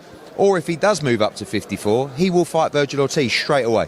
Do you know what I mean? So, I don't know, sometimes a little bit of narrative, you know, go, oh, he's ducked him. It's like, he's not gone to 54. If he would have gone to 54 and not fought Virgil Ortiz, I think I would understand the criticism. But we're 100% staying at 147 for the next fight, and maybe another one, but we have to deliver now that unification. How much movement is there for that Teo and Virgil Ortiz? Would it be on a pay-per-view? Like, where are we at with that? What? Against, Duran and Teofimo. Yeah, that's the offer. You know, the offer is to do it on ESPN pay-per-view. We have to deliver now that unification.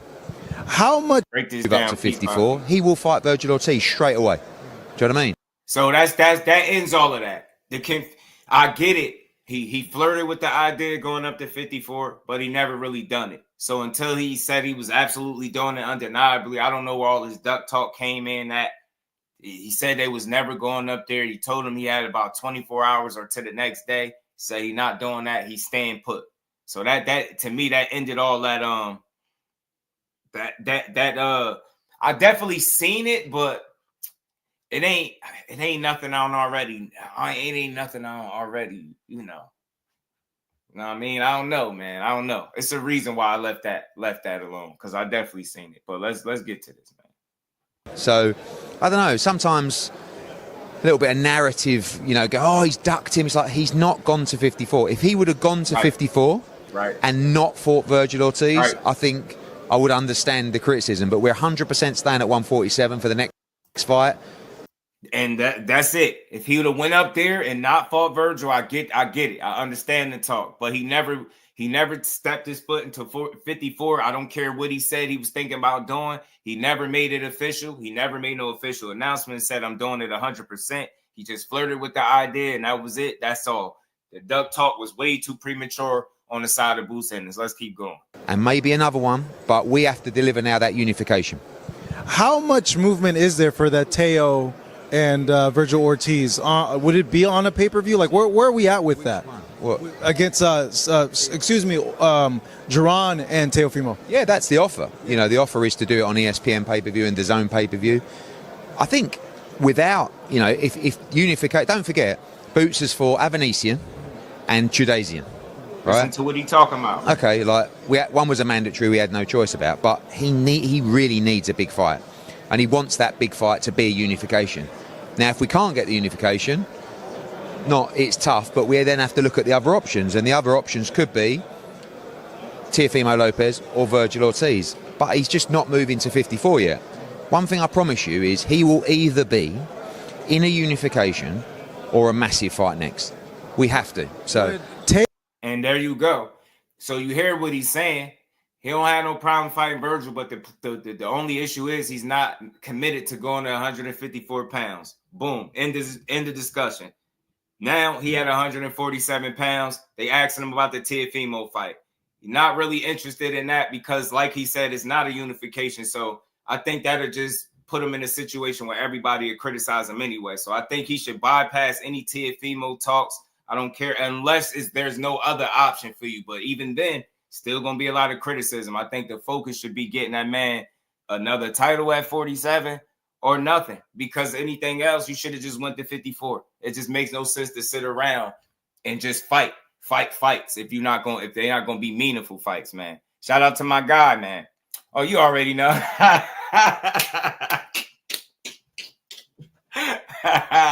That's why I rock with my guy, man. Shout out to my guy KO. You already know. I had it here for a while. That little clip, it was Bill Ass that had put it out. I was like, I think he was trying to be funny because it was some issue, or not some issue. It was some talks about him being hurt in the gym by dudes. So that's when they had dropped the sparring. I had it in here for mad long in my brand section, but I deleted it. You know what I mean? I thought I played it a couple times for the people, but shout out to my guy KO. You already know. But let's get back to it. So, like I was saying, it don't sound like he's forcing him to 54. I'm just going off. You know, I'm not a fan of narratives. It's nothing personal. People keep saying he's trying to force Boots to 54. You heard him say, yo, he ain't committed up there. That's not where he's trying to go. We also heard him. He spoke about the Teal fight being real, but he like Boots wants a unification.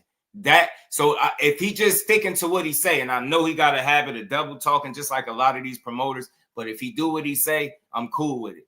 Chase down unifications for your fighter because that's the only thing that makes sense. Why? Because that's what he said he wanted. If you don't take another unification or something at that weight division, if you fight T.O., it'll be a good name on the resume, but they're going to say you fought a smaller guy. You were scared to go to 54, like I said yesterday, and you didn't want to fight Virgil. Then you ducked Virgil. You're going to hear all that again. So that's why I don't like the fight for him. The timing of it is bad.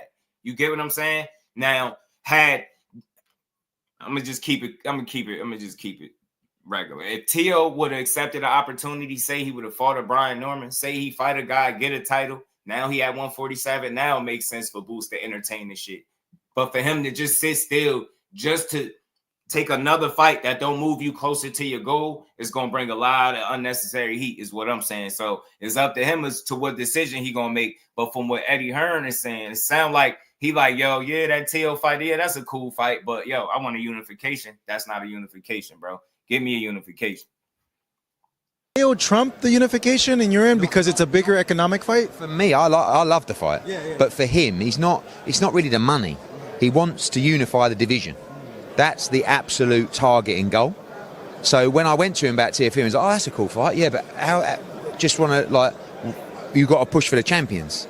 I said, I will, but this is also on the table. So first priority, exhaust all options on the champions. TFM was like, oh, that's a cool fight. Yeah, but just want to, like... It's a bigger economic fight? For me, I love the fight. Yeah. But for him, it's not really the money. He wants to unify the division.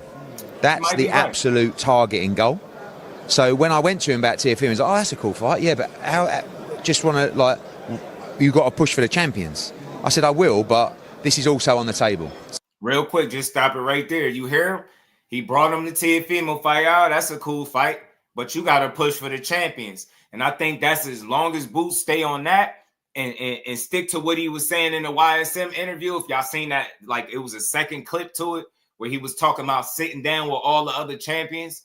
Like, instead of doing this shit on social media, he was talking about trimming out all the fat and sitting down with other champions in the division and make these fights. As long as he stick to that and he make sure he hold Eddie Hearn foot to the flame and make sure that he push for unifications, that's all you can ask for, bro. Know what I'm saying? Just get a man in fights that make sense. That's all I'm saying. I just want to see the right fights for him, because just taking another fight at 47, like T.O. coming up, that being his first fight there, they're going to criticize him. They're going to say you just fighting another little guy. I'm telling you, it's not going to be perceived the right way. That people are not going to look at it and be like, oh, well, you know, it's Teofimo. They're not going to care. And I'm telling you, it's going to look bad. They're going to say you should have just went to 54 and that you really did duck Virgil. Look, you stayed to 47 to fight a 40-pounder, right? I thought you wanted unifications. I thought you wanted undisputed. I'm telling y'all now, I know that's going to be the talking points. I can see it a mile away. So it's just not a good fight. And I'm glad his energy is like, yeah, that's a cool fight, but that's not a unification. So you got to push for the champions. Yeah, I know that's an option, but push for the champions. That's what I want to see, a real effort to get another champion in the ring with Jaron Ennis. You've done it once with Brian Norman to a degree. All right, don't stop there. Revisit it. Do whatever you got to do. Just get that man a meaningful fight at 47 while he there. Make that shit worth his while. Teofimo, it wouldn't be worth his while, man, in terms of moving him closer to what he want, what he said he want anyway. PJ's big dog, what's good, fam? So first priority, exhaust all options on the champions. And then if not, I think that's a great fight. So then... See, he's saying he think it's a great fight. You know what I mean? But he like exhaust all options with the champions first. That's what I at least want to see. That's at least one if, like, from a fight fan perspective, I want to know and feel comfortable that, yo, you really tried to make all of these fights happen and none of them came to fruition for one reason or another. That's what I want to hear. I don't want to hear, oh, well, he fighting Teofimo now. I think he beats him, man. And it's a trap fight. It's a trap fight. It's not going to move him. It's not going to move the needle, I don't think, like it should, because the circumstances that the fight is being presented to us. It's at a time where a guy was essentially offered in people's minds a fight or opportunity to fight guys at 54 like Virgil, right? It's a time where he said he wanted to be undisputed or unified. You get what I'm saying? And, you know, people feel like you only beat up on these smaller guys. That's going to be playing into those narratives. So I don't like that fight for Boots for that. But from a pure, you know, fight fan perspective, is it a bad fight? Nah, I mean, it'd be what it's gonna be for as long as it lasts. But I just don't need to see it right now because I don't think it does what it's supposed to do for Boots' career at this point. Where is he at right now at this point? He has that tail offer, but what are you guys going to do? So we're negotiating with Stanionis. We're negotiating with Barrios. Brian Norman won't take the fight. He wants a warm-up fight first. And that's it. So pretty transparent. We got to try and close Stanionis or Barrios, or we look at Tio. Or if he does want to move up, he's got to go straight into that Virgil Ortiz fight. We're not going to go into any other fight because, you know, people like that fight. And that's a fight we really like as well. I spoke to Conor the other day. There you go, man. That's all I'm saying. Just do what you say you're going to do. Don't lie to the people. If the man is at 47 and you his promoter and you trying to make sure he good, make sure you try to do everything you could, at least from your end, to get them champions in the ring. You know what I mean? No matter which one of those guys it is, he need another champion. That's just the bottom line for it to make sense for him even sticking around there. Other than that, it's like you wasting time, bro, and you gonna end up growing yourself out of the division, bro. You're gonna grow yourself. Right he's pushing for the Barrios fight, so what's going on there? My conversations with Louis DeCubas right now are, I said to him, you've got Conor Benn for this much, and you've got Boots Ennis for this much. I think Barrios likes the Conor Benn fight because I think he thinks that it's a winnable fight. I'm not sure I agree with him, but I think it's a really good fight. For me, the financial reward of Ben Eubank is much, much, much bigger than Ben Barrios. But Conor, especially being out here this week, really likes the WBC World Championship fight. So we'll have to see. So where does that leave the Eubank fight?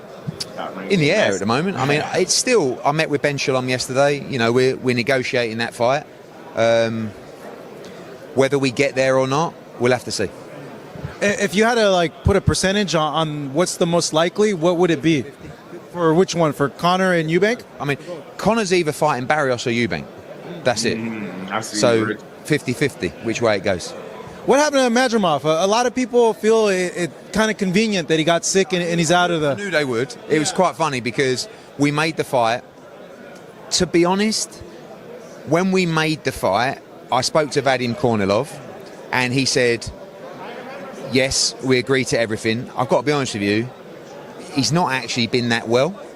And I said, all right, well, you know, and I'm thinking to myself, if we pull out this fight now, I know what everyone's going to say. Oh, you just, like, we don't want to pull out the Bokacic fight. We're getting a lot of money for that fight, and we're getting a lot of money for the Ortiz fight. We'd rather do both. Then about 3 days later, he went to the hospital, and he got diagnosed with acute bronchitis. And they said, it's impossible for him to fight. So he had to pull out. And the fight with Virgil Ortiz remains. Obviously, when we decided to make that fight, we knew that if he had a tough fight against Bokacic, if he lost against Bokacic, that the Ortiz fight wouldn't, the Ortiz fight wouldn't happen. So, I mean, real quick, man, there was no way he was making both of those fights, in my opinion. They would be a little bit too ambitious, counting their chickens before they hatch, however you want to look at it, putting the cart before the horse, whatever you want to call it. But there's no way he was going to go fight Boychuk and then Virgil Ortiz like back to back in such close proximity like that. You going to have to show me that shit. So I'm not going to question his acute bronchitis or whatever it is he got told he had. Not even going to do all of that. Your health is your health. You got to be a fool to play around with your health. So I'm going to assume that that's legit. But maybe that's a blessing in disguise anyway, or whatever the case, because there was no way he was going to make it. I don't know, through both of those fights. I personally don't see it. I don't think he would have made it to both of them. And if you had made it to the second one, I think it would have ended up bad for you. I just see that being way too close to make those type of fights, that level of fight. Now, if it was like a fight where you just like stay busy, get some rounds in, then you turn around and fight a tougher fight, then maybe that's a little different. But nah, fights of that magnitude, you need the right amount of time to rest, recover, prepare. And you know what I mean, before you go up in there, and I didn't see Madrimov making both fights. Those doubts have gone. Madrimov Ortiz is 100%, and that lands on February 22nd. Also on February 22nd, Shakur and Schofield. Just comment on, because a lot of people feel Schofield's, it's very ambitious for him to try to go it.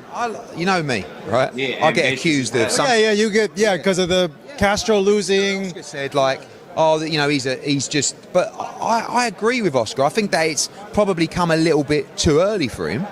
But let the kid chase greatness. He's a really good fighter. You talking about Kid Austin? What? Let's just have to let this stop. You know what? Do this. Really good fighter.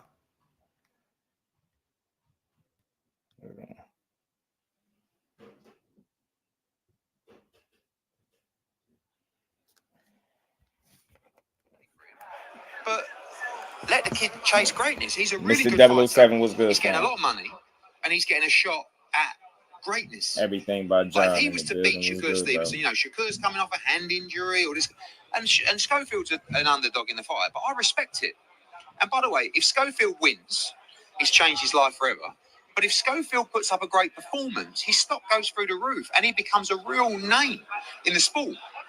So, you know, it's the difference. Sometimes it's like you've got to weigh up. I know, don't be afraid to go into a fight as a big underdog if you think the fighter can compete and do well. Do you know what I mean? I'm not saying it's not always about winning, because I don't believe that, but sometimes you've got to let him go. And I like the fight. There's going to be a lot of back and forward, and you know, I believe Shakur wins, and then there's a Zepeda fight. Will be next in May. It's another great fight. And then you hope Tank. I know he's announced that he's retiring at the end of 2025. I don't know if you believe that or not, but I don't know. I thought it was very sincere. You know, I mean, like sometimes the fed up with maybe, but boxing can do that to you. I think in general. So I think that maybe he wants to do something different with his life. Yeah. We can only look after our own, and that's Shakur Stevenson. And for me, Schofield, Zepeda, Tank. That's the plan for 2025. And if Schofield, Zepeda, Tank. I know that's ambitious, but I like the sound of that. I ain't tripping. I'm not for so many different reasons. I can't pick who they fight. If I had it my way, y'all know what fight we'd be seeing next. Being at it, I can't have it my way, and he got a plan. As long as that plan ultimately involved the guy that we all want to see, I ain't tripping. With another guy that Ben was supposed to knock off, I'm not tripping. You get you a couple more fights, and that fight still happen before it get to the point where it's over marinated. I'm not tripping. That's it. That's all. So we'll see how any of this shake out. But I like the sound of that. Schofield was unexpected. Should have been Zepeda first, but it's not. And you still talking about Zepeda. I'm very skeptical about that. But you said Tank. I'm a little iffy on that too. But I do like the sound of it. You get me? I like the sound of it. But let's see if you can make that happen. Because so far, I mean, the Eddie Hearn experiment has been a damn roller coaster ride, I think, to a degree. And you know, you got a challenge, and Eddie Hearn got his work cut out for him. He got Jerron Ennis, who seemed like he's been I don't know, you know, held up by I don't know what the issue is, but he got his work cut out, man. He got two guys that it seemed like for different reasons he's having issues getting them fights or getting them the fights that they need to be in. And that's whether that's boots and unifications or putting Shakur in there with somebody that he should be in there with. So he got his work to do. And let's see, my eyes wide open. I'm going to see how this experiment working. So far, I'm going to be honest, it look a bit shaky. I ain't going to lie. It look a bit shaky. But, you know, let's see. It's still early, especially for Shakur. He ain't had one fight yet. It's supposed to be this Kid Austin fight. Let's see how that look. Let's see if he's really able to get Zepeda, if everything goes according to plan with that fight. Let's see if he's able to capitalize, because you got your work cut out. Let's see if you can get Boot. You promised the unification or a big fight for Boots. I can't be mad at it like if that's really what you get for him. If you do everything you could to get him a unification and you can't get it, it is what it is. But you gotta do everything in your power, bro. You can't let this dude just sit at 47, just taking fights just to take fights. They gotta be meaningful. And then same thing with Core. You gotta put him in fights that make sense. They already putting him in there with a damn guy that his own promoter is calling a prospect, and we gotta eat that up and deal with that February. So I can't wait to get that out the way. Shout out to Kid Austin and his dad, but they need to get that fight out the way because he got bigger fish to fry. I'm not going to lie. I ain't knocking the fight. I'm supporting it, but he got bigger fish to fry. And Kid Austin was not in the plans. So we'll see. It's like the sound. Yeah, right now, I like the sound of it, Kurt, because he still got to do it. So saying it, I'm like, that's not bad, because it is what it is with the Kid Austin thing, right? But Zepeda, Tank, that sound good. If you can get them two in the back end, I ain't tripping on the Kid Austin fight. I'll just look at that as an audition on Matchroom or some shit, right? And just, look at it as what it is. It's a one-off. But you got to be able to secure those meaningful fights on the back end. So right now, I like the sound, but you got to do it. Shakur against Tank is one of the best fights in boxing. Two unbelievable fights. If it's not Tank, who else is there, you think? Then you have to really look at, obviously, unifying. Man, it got to be Tank. Does Lomachenko fight again? I want to hear that shit, man. Hell with Loma, bro. I don't even want to hear nothing else about Loma and nobody, bro, until we figure out if he's still fighting for real or not. Till then, bro, I don't worry about no Shakur and Loma. They not going to get me excited for that. They did that shit already to me. He ain't give us that fight. Not only did he say, nah, I ain't fighting Shakur and went fought Cambosis, then he spent the block and said, nah, you know what? Listen, while I'm at it, I ain't fighting Tank either. So I was like, nah, man. Loma, you bogus as hell, bro. Shout out to my guy, Draper, in the Cash App, man. Showing love, man, for the 5 people. And we ain't never got to box again. Well. I already been getting these bets, but now it's time for you to get your just due. My God, Draper, appreciate that, fam. Dean, my guy, what's good with it, bro? How you feeling, man? Always good to see you. And we ain't never got to box again. Well. I already been getting these bets, but now it's time for you to get your just due. These dudes, boy. I'm telling you, Twitter is full of trolls and goofies, boy. Ty, what's good with it, fam? How you feeling? Shout out to the Clean Melanin, man. Fate was good, fam. That's good. Let's get back to Eddie, man. Let's get back to Eddie. Shakur will probably move up, try and become a 4-division world champion as well at some point. So, but first things first, Floyd Schofield, Feb 22nd. Yes, first things first. So he says Schofield's to pay the Tank. Like I said, y'all, I like the sound of that, because before people was like, oh, he said, don't try to get the Tank fight. He a damn idiot, man. If you got Shakur and you think a Tank fight ain't in his plans, you an idiot. That should be in the plans. That is the fight to make for him. And I don't give a damn about Zepeda as much as I care about seeing that fight. So I just hope we see it. I hope when everything go according to plan, I hope they go get whatever money they looking for. I just want to see the fight, and that's it, and move on. Munguia and Belly. I was talking about that a little bit earlier. Yeah, I like that. If they could put that fight together, I like it. I know they order stuff and it don't always happen, but hope it happens. Criticism of your matchmaking. I know you did an interview and your soundbite was quoted, but just when people bring that up, what goes on through your mind? I find it. Boxing's strange anyway. Like, just what goes on, and like, you as a fan want good fights, right? You want competitive fights. But yet when someone loses who's not supposed to lose, I get criticised for my matchmaking. It's one of the most bizarre and moronic things in boxing. Like, it just doesn't make sense. Forget the product, which that's important as well.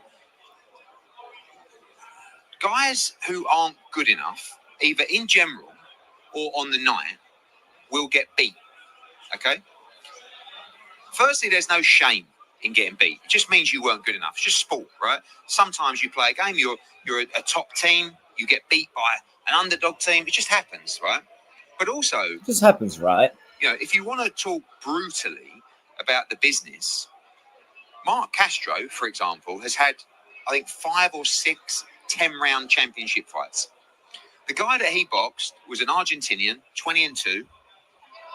Decent, nowhere near world level, Keyshawn Davis, who Mark Castro's beaten multiple times in the amateurs, is 12-0. Mark's 13-0, right? He has a fight with the Argentinian. Poor performance, in my opinion, gets beat. What part of he's not good enough do you not understand? And it's not, he's good. I don't understand that shit, because I seen a fight where ain't nowhere in hell Jose Roman won 6 rounds. You can go to hell with that. I don't care how long you've been watching boxing. You're not about to tell me a dude that was doing more holding than punching at times for most of the fight, found a way to win 6 rounds with all the work that Jalil Hackett was doing. Was it his best and cleanest performance? Probably not. And it's easy to say that. You can critique it all you want. But at the end of the day, had that been Jose Roman, that would have had the same kind of performance, the same punch output and all that, he would have walked out of there with his hand raised, probably with a unanimous decision, one that, Jalil Hackett probably should have got. And I get it. The rounds were competitive in spots and close, but I think he was edging the rounds out with more consistent quality work. Simple and plain. He just was outworking the guy. I don't see how I can't give you a decision. I can't give you rounds when you're consistently getting outlanded and outworked in the rounds. I don't see how you can win them. I can't give you rounds like that. So ain't no way in hell I seen 6 rounds for that dude. Yeah, Jalil could always be better, tighten up, sharpen up, work harder, fix some things, go back to the drawing board. But you're not about to tell me that he lost the fight simply because he wasn't good enough, as opposed to a Puerto Rican guy being in Puerto Rico and getting some hometown cooking. The fact that you're not even bringing that up kind of annoys me a little bit, bro. It really annoys me, man. It really annoys me. It really do. Eddie spoke all facts here. Matchmaking is educated cherry picking. It's all how you look at it, man. Because at what point do we understand the growth process of a fighter, right? Like, at what point is it okay to grow you and groom your fighter? You get what I'm saying? Like, I be hearing guys ain't fighting nobody. Like, I use Keyshawn, a perfect example. He was 4-0 and people were saying he ain't fighting nobody. So it's tough. Like, I think matchmaking plays a part in a lot of these dudes' career, but it's how you grow. You got to put guys in there with the right kind of test at first. You can't just throw guys in the fire like that. And you see it all the time. I think guys are built all the time, but when moved the right way, I mean, that shit works out. So I don't think it's a bad thing. I don't think matchmaking is a bad thing. Only when you get to a point where you just not trying to risk it, right? You obviously, you get to a point where, you got to step it up, and they don't do it. The Heinemann Gids of the world, shit like that. Now, I never watched it twice. I didn't watch it twice, Gertz. For me, I just thought it was clean and clear and obvious to me. You know what I'm saying? I wasn't watching it emotionally. I was just watching the cool, calm fight. We was calling the fights. And I just didn't see 6 rounds for Jose Roman. I just didn't see it. You know what I mean? I seen him get some work in there and put some rounds in there, but I definitely didn't see no scenario where he won. You know what I'm saying? At all for me. Oh, I don't know if they probably still got it up. It got to be a process. That's what I'm saying. You got to be built. You got to be groomed a certain way. And a lot of times we don't have no patience for that maturation process that got to take shape. You don't just go from, prospect to world champion. It's a lot of work that you got to put in between there. And that's where the fighters get the most criticism, where they putting and laying their groundwork. How are you supposed to grow and develop? You get what I'm saying? As a fighter, if you're not put in there with the right kind of challenges. So I like the growth. I like the growth process. I like to see it. Pugilism was good with it. Yeah, I don't think it's cherry picking, bro. I think it's only cherry picking when you obviously get to a point where you clearly need to step up. You get what I'm saying? And then you refuse to do it. I think at that point you could look at it as what it is. But for the most part, I think it's grooming, and it's development. It's important. Kello was good with it. Oh no, that's different. That's different. That's different. That's different. I feel like once you get a belt, champions fight champions. I don't care if you had 3 fights as a champion. In your 4th fight, if you fought another champion, you will be well within your right. I'm with you. I agree. Champions should fight champions. You hear that, Conor Benn? My guy Kello said champions should fight champions. You dig? You need to grow. You shouldn't be ranked, because what happens when somebody close to your rank will be tough, or you're just going to skip over them. The rank stuff is a little sketchy, because I know people pay for ranks and all that. But I'm just like let's just use a guy that's doing it the right way, right? You grow, you grow as you go. You get me? You grow as you go. They got the best style, awards, resume, regardless of known names. Man, I ain't gonna argue that, man. Some people feel that way. Lost early in his career and became a great. Yeah. Tevin Farmer lost a couple times early and went on a crazy win streak before losing again. He ain't lose for years. More specifically, the amateur way of fighting is matchmaking helps to develop fix for the pros. Developer fix for the pros, yeah, for sure. You know, the interesting thing about the amateurs is they don't know who they're gonna fight, and they don't get to pick them. You just gotta rise to the occasion. That's the shit about the amateurs that's unique and genuine. I think it's dope.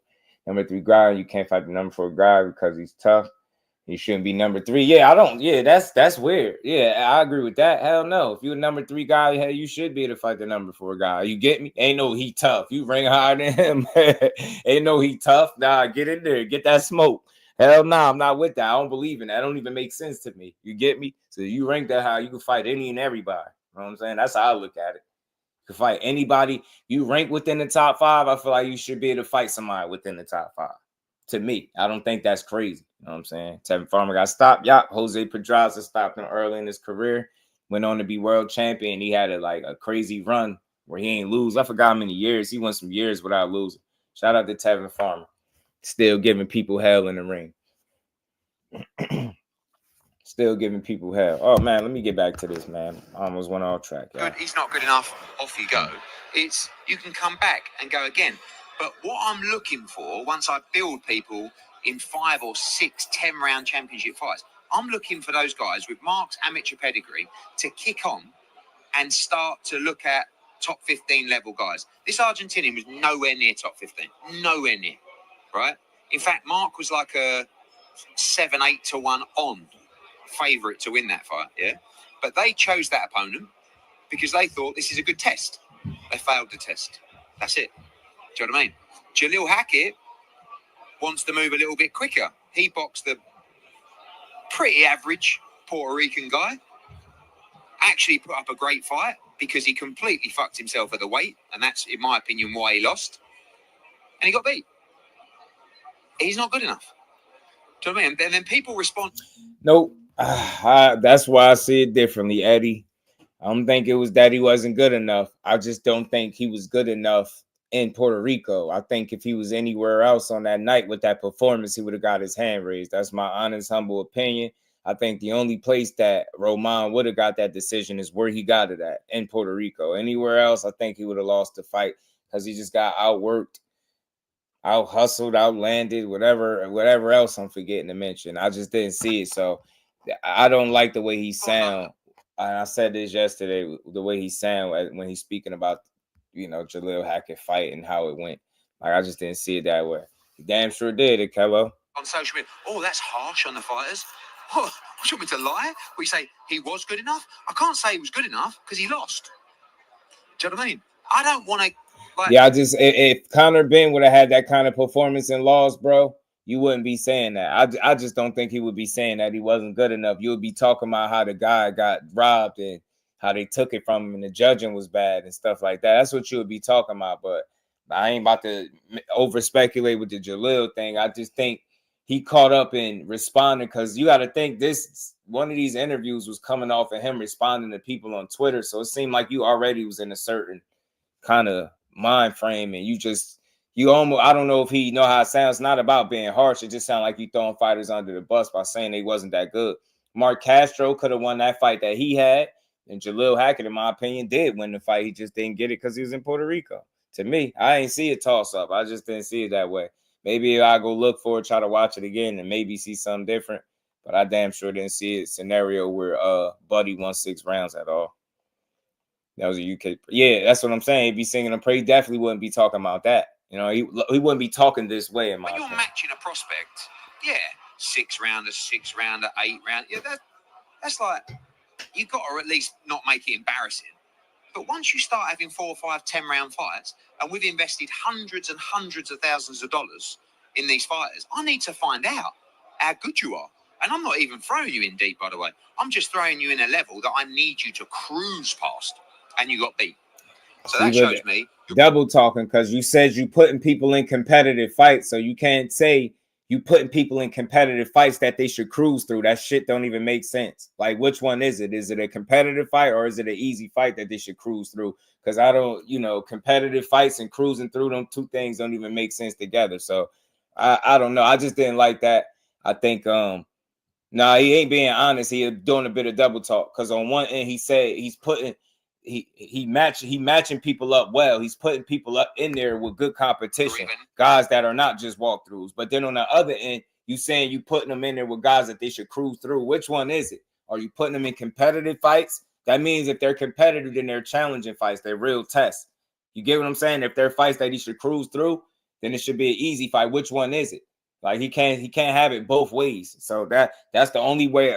That's the only place where I call him out. I don't think he being consistent right there because he's trying to make a point. He's trying to make a point, and his point is guys ain't good enough because he defended himself that he's not getting guys beat. Is guys not being good enough. And I think it's a little more complex than guys not being good enough, especially when you see how Jaleel Hackett was working. You could say the fight was close and competitive all you want, but the dude was losing the majority of the rounds is my point, in my opinion, from what I've seen. I didn't see a case for him winning. It wasn't about liking Jaleel. It's about clearly watching a fight and seeing that this guy wanted to fight and this guy wanted to hold. He did some good fighting in the mix of that holding too, especially in the back stretch of the fight. But I thought he put himself in enough of a hole where he didn't do so good down the stretch where he won 6 rounds. I didn't see 6 rounds for him. It's a 10-round fight. There's no way I've seen 6 rounds for him to win it at all. So that's just me. Let's keep going, man. Not at the level. It's almost over. You had a bad performance. Okay? And it's not, thanks very much, have a nice life. It's just, we need to evaluate where you are. Because as a business, we can't just keep throwing hundreds and thousands of dollars at you if you're not going to go on and become world championship level. Mm-hmm. Like, we shouldn't go soft in this instance. Like, we don't throw fighters into the walls in the 6-5, 10-5. We just want to know that you're on the right path to reach world level. And not everybody is good enough.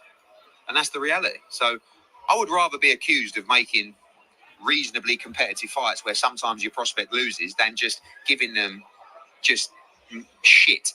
See? He double talking. There you go. He double talking. Are you putting them in competitive fights or shit fights? Because according to what you're saying, your case is you're putting them in fights, good fights. All right, then. So what do you mean they should cruise through them? It's a competitive fight, right? It's a test.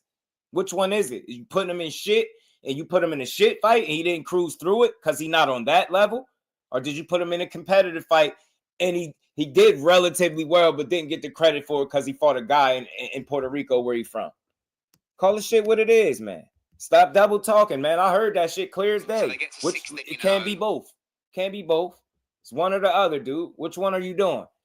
Yeah, Jaleel Hackett did not have his the performance to write home to, or whatever the case you want to say. But man, don't tell me he did poorly. He worked his ass off. He got in there and he fought. That's what he did. And his guy Roman did a ton of holding, excessive, wasn't getting warned for it at all. And then got a favorable ass decision that was easily some home cooking. Easily. Yeah, he freestyling, bro. 20-0. They've never boxed anyone. They step up to top 15 and just get spanked straight off the bat. So I'll continue what I'm doing. And if you don't like it, don't watch. But if you're good enough, you will be just fine. Reality with... Well, Jaleel Hackett, man, message to the Hackers. Y'all feel like y'all are good enough, so y'all gonna be just fine. Eddie Hearn, I don't want to over speculate. I just don't like the tone when he's speaking about specific fighters. But I will highlight this. It ain't just Jaleel Hackett that he spoke about. He spoke about Mark Castro as well. Damon was good with it. But I don't think this is the way you talk about the prospects. It almost sound like you almost distancing yourself from him when he take a loss. That's all. And I ain't rocking with it because it's crazy that I think they both took their first loss, right? And it's like I matched them up because people saying your matchups, you getting people beat. Then you trying to say you putting people in fights they can win, but at the same time you saying you putting them in competitive fights too. And then you saying, but they should cruise through them. It just don't make a lot of sense. He was double talking, and like I said, I think it's because he was coming from a place of being defensive and responding to people on Twitter saying his matchmaking is bad and he getting prospects beat. You know what I'm saying? So I think that's what he was responding to. Jaleel should rematch him. Yeah, a boxing hacker. He should rematch him because I'm pretty sure he'll beat him again. And I think he can do it more convincingly. That dude didn't beat Hackett in my opinion. And shout out to Mike. I think it was Gertz that asked me, did I watch it again? It makes me want to watch it again when somebody asks me that because maybe you feel like it's something that I need to see. But I'll see if I can find it. I'll watch it again. I don't have no problem doing some homework. I'll watch it again. But my whole thoughts and feelings, and I think we was we was talking about it as it was going. Like Jalil Hackett, just like he was winning the rounds from outworking this guy. You know what I'm saying? And then he spent some of the later rounds, he was moving around like he knew he had the fight in the bag. It was weird to me. I was like, bro, you already did excessive holding. Now you about to move backwards as if you won. Like he just, I don't know. On any given night, you know, the judges usually score a guy that's making and pressing the fight all night, effective pressure, landing shots.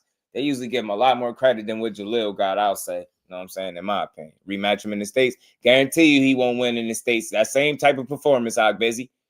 Guarantee you. Guaranteed if dude would have had the same performance Jalil would have won. The only difference would have been he would have won, but it would have been unanimous.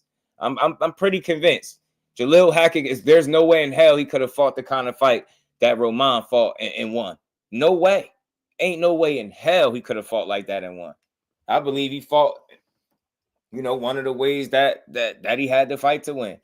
Be busy, press him, you know what I mean? Be aggressive in spots, and you know, just press the fight, make the fight, let your hands go, land your shots. I think he hurt him a couple times. It just was shitty, man. It was shitty that they took it from him. You might knock him out in a rematch. I'm telling you. Stuck around. I don't know if you guys are going to meet. Behind the Hands TV was good with it. 2025? Said Team Hackett picked that opponent. Did they? I thought he said Mark Castro picked his opponent. Like, how likely is that he comes back? I don't think so, personally. I mean, I don't know. I had dinner with him the other week with His Excellency. He still should have been. He still beat him, in my opinion. And he's still in tremendous physical condition, but it's just father time. In my opinion, you can't be out of the ring for, what would it be, 8 years? Like, hell no. You know, that's the end of that. Hey, talking about Klitschko. That's that casual world. Nobody want to see the damn Klitschko fight. Nobody want to see that.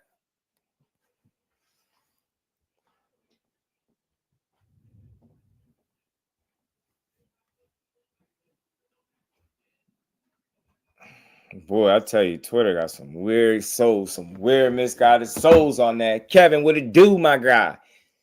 Eddie took Matias' belt and fired him from Matchroom after the power fight. He hate me. Bang, bang, boogie. Why you say he hates you? Who bang, bang, boogie? Yeah, man, I thought Matias got a raw deal after losing.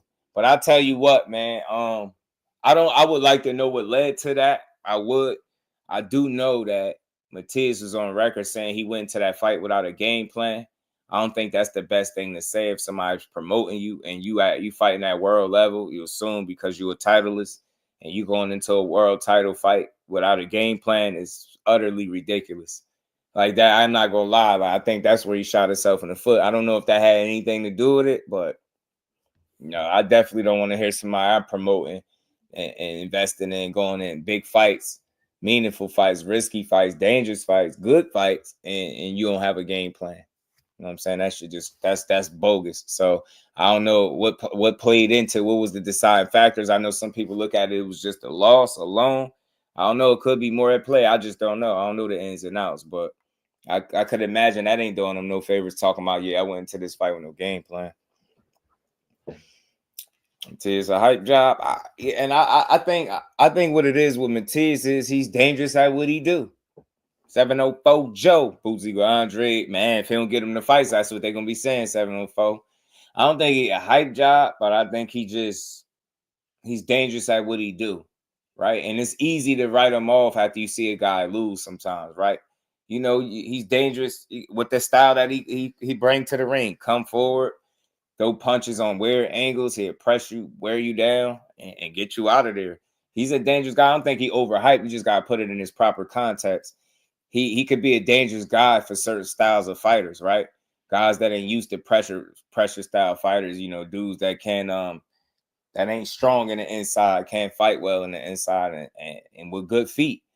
But you know, a certain style of fighter is gonna give him some issues as well as what he's able to do on his end. Like, you know what I'm saying? So not everybody is gonna fold under that pressure that he brings. You seen what Parra was able to do. He lost before Parra, so you know the book was been out on how to beat him. And I think he's a guy. He's limited to a degree, but still very dangerous. I don't say limited as a slight. I just say, you know, it's not a guy that's going in there relying on, you know, defense. I feel like his offense is his defense, and I feel like at world level you need both offense and defense. I feel like, you know, he'd be blocking punches with his face. He got a dangerous approach is what I'm saying, but it's still, you know, it's like, you know, it's either you or him. That with Matias, bro, it's either you or him. That's how he fight. Para put the blueprint out on Matias. Yeah, shit. Petros Anayan beat him before that, but he avenged the loss and stopped him. I don't know what to say. I just feel like you do yourself a disservice if you get into a fight that big and you don't have a game plan. I feel like you need to have a game plan. You get what I'm saying? You can't go in there with a guy like Lynn Parrow and you like, yeah, I didn't game plan. Unless you just making excuses and he don't seem like the type. So I don't know, man.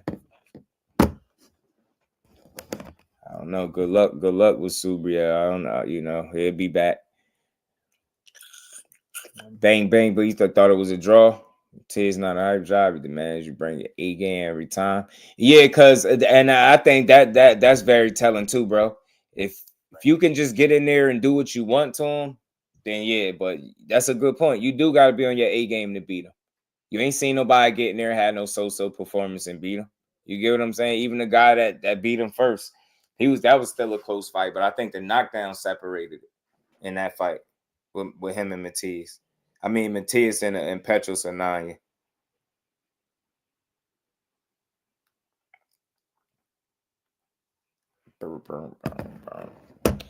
Said it was a draw. Who? I don't know. What was a draw? What fight was a draw? What do you mean you didn't stutter?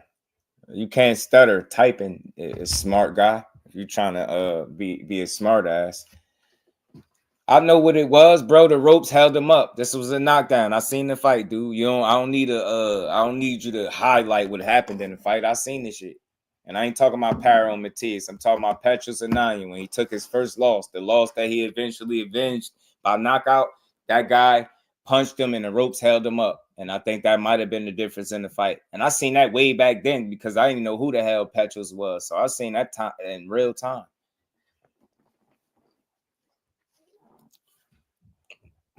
But let's get back to what we was talking about, man. Hold on,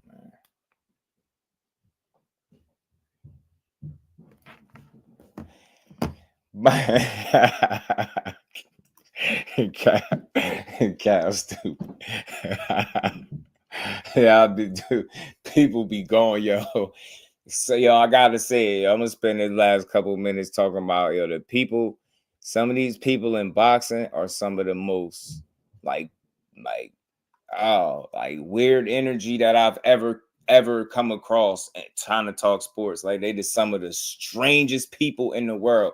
Yo, I've literally been having people tag me all day on Twitter because of the elbows that Robisi Ramirez was getting tossed at him in the fight. Yo, you got people that are cool with cheating as long as it's not their fighter. You know what I'm saying? If it was some of you dudes' favorite fighter getting elbows thrown at his orbital bone until it cracked, y'all be sick. But because it's Robisi Ramirez, he should have ducked and he didn't get hit with none of the elbows. Man, I ain't trying to hear that. Smart dumb ninja, right? Yeah, boxing, I'm telling you, got some weird ass fans, bro. And what I come to realize, most of them just want to argue. They have no substance to anything they're talking about. They never make no point. They just be arguing. You could repeat the same things over to them, make it make sense. They still don't. It don't catch on. They don't get it. They don't get it. Some of the weird ass fans, bro. They don't get it. They be arguing with themselves, man. If y'all ain't hit that like button, smash that like button. Sub to the channel. You want to go a step farther? Super chat, cash out. We're gonna rock for a couple more minutes, and we're gonna get out the way. You said seen a clean elbow. Me too, man. Me too. I posted a couple different ones, man. It's like most people just see it for what it is. Even if whether you feel like he landed an elbow or not, he was dirty. He was intentionally doing it. There's no justification. I got somebody on Twitter talking about wait for the commission. What the hell you mean wait for the commission? Why would I wait for the commission to tell me that a guy was getting illegal elbows intentionally thrown at him? Why in the hell would the commission tell me that? people just say anything, bro. Yeah, you got to wait for the commission. Why would I wait for the commission to tell me something that I know I seen in real time while I was watching it? Bro, these people crazy. Catterall Barboza. Oh, man. Yo, that's really 50-50. Busy. Man, that's 50-50. Bro, through 10 elbows in 5 rounds. Yeah, he was wilding with them elbows, bro. Justice for Robisi.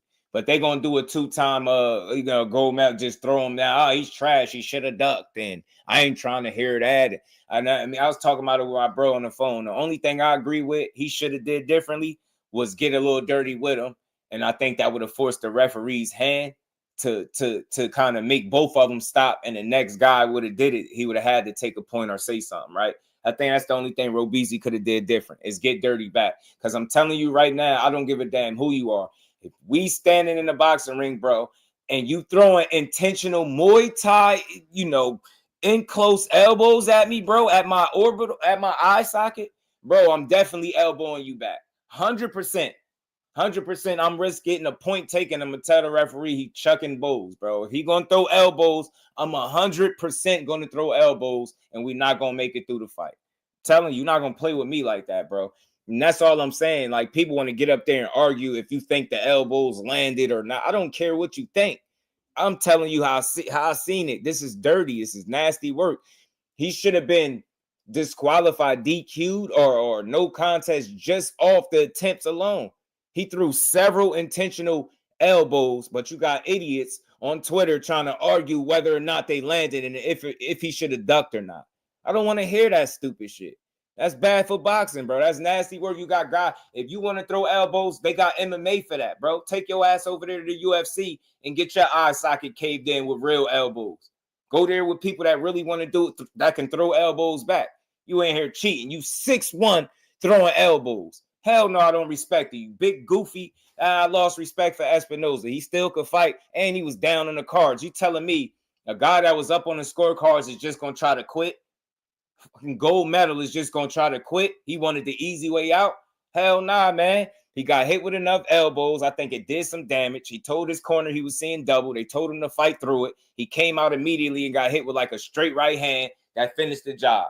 And that's what I do celebrated because he know his game plan worked.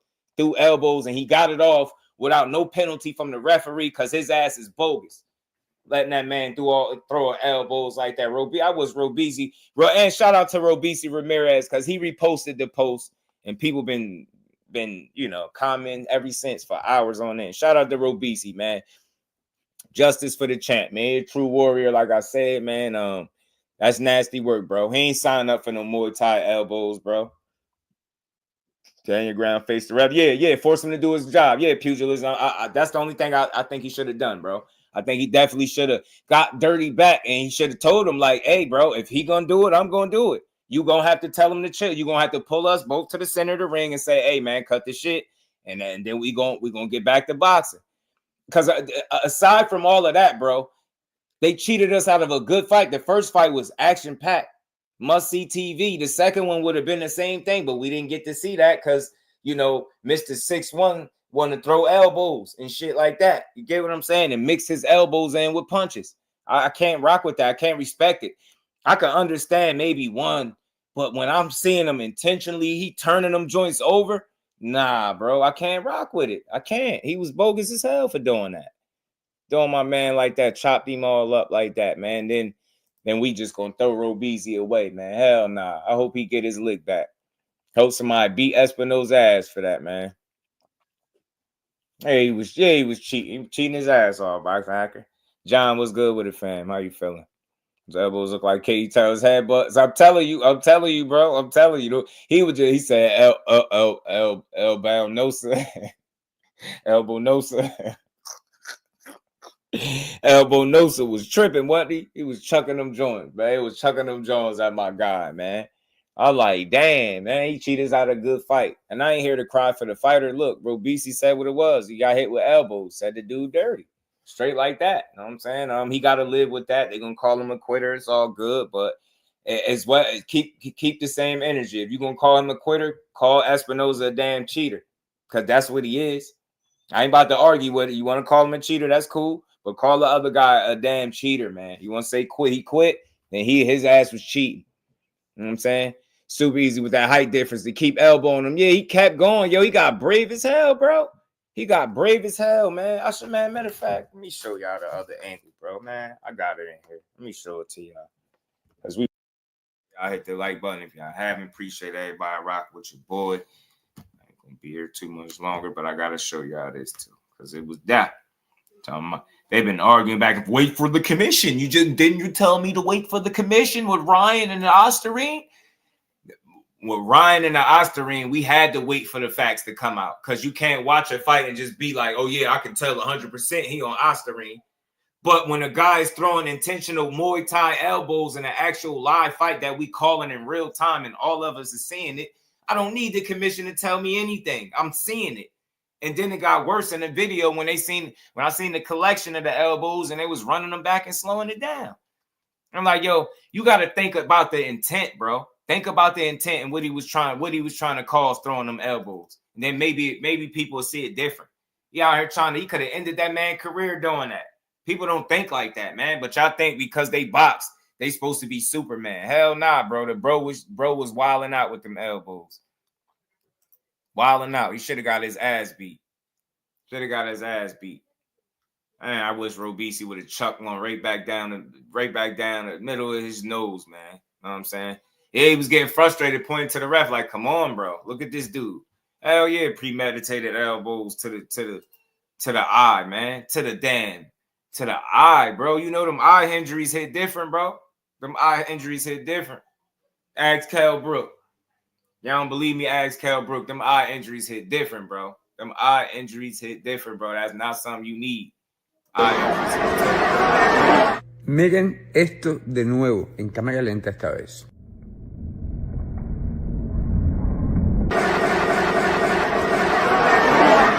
Una vez más, para que no quede duda de ningún tipo. Yeah, of course the elbow didn't land.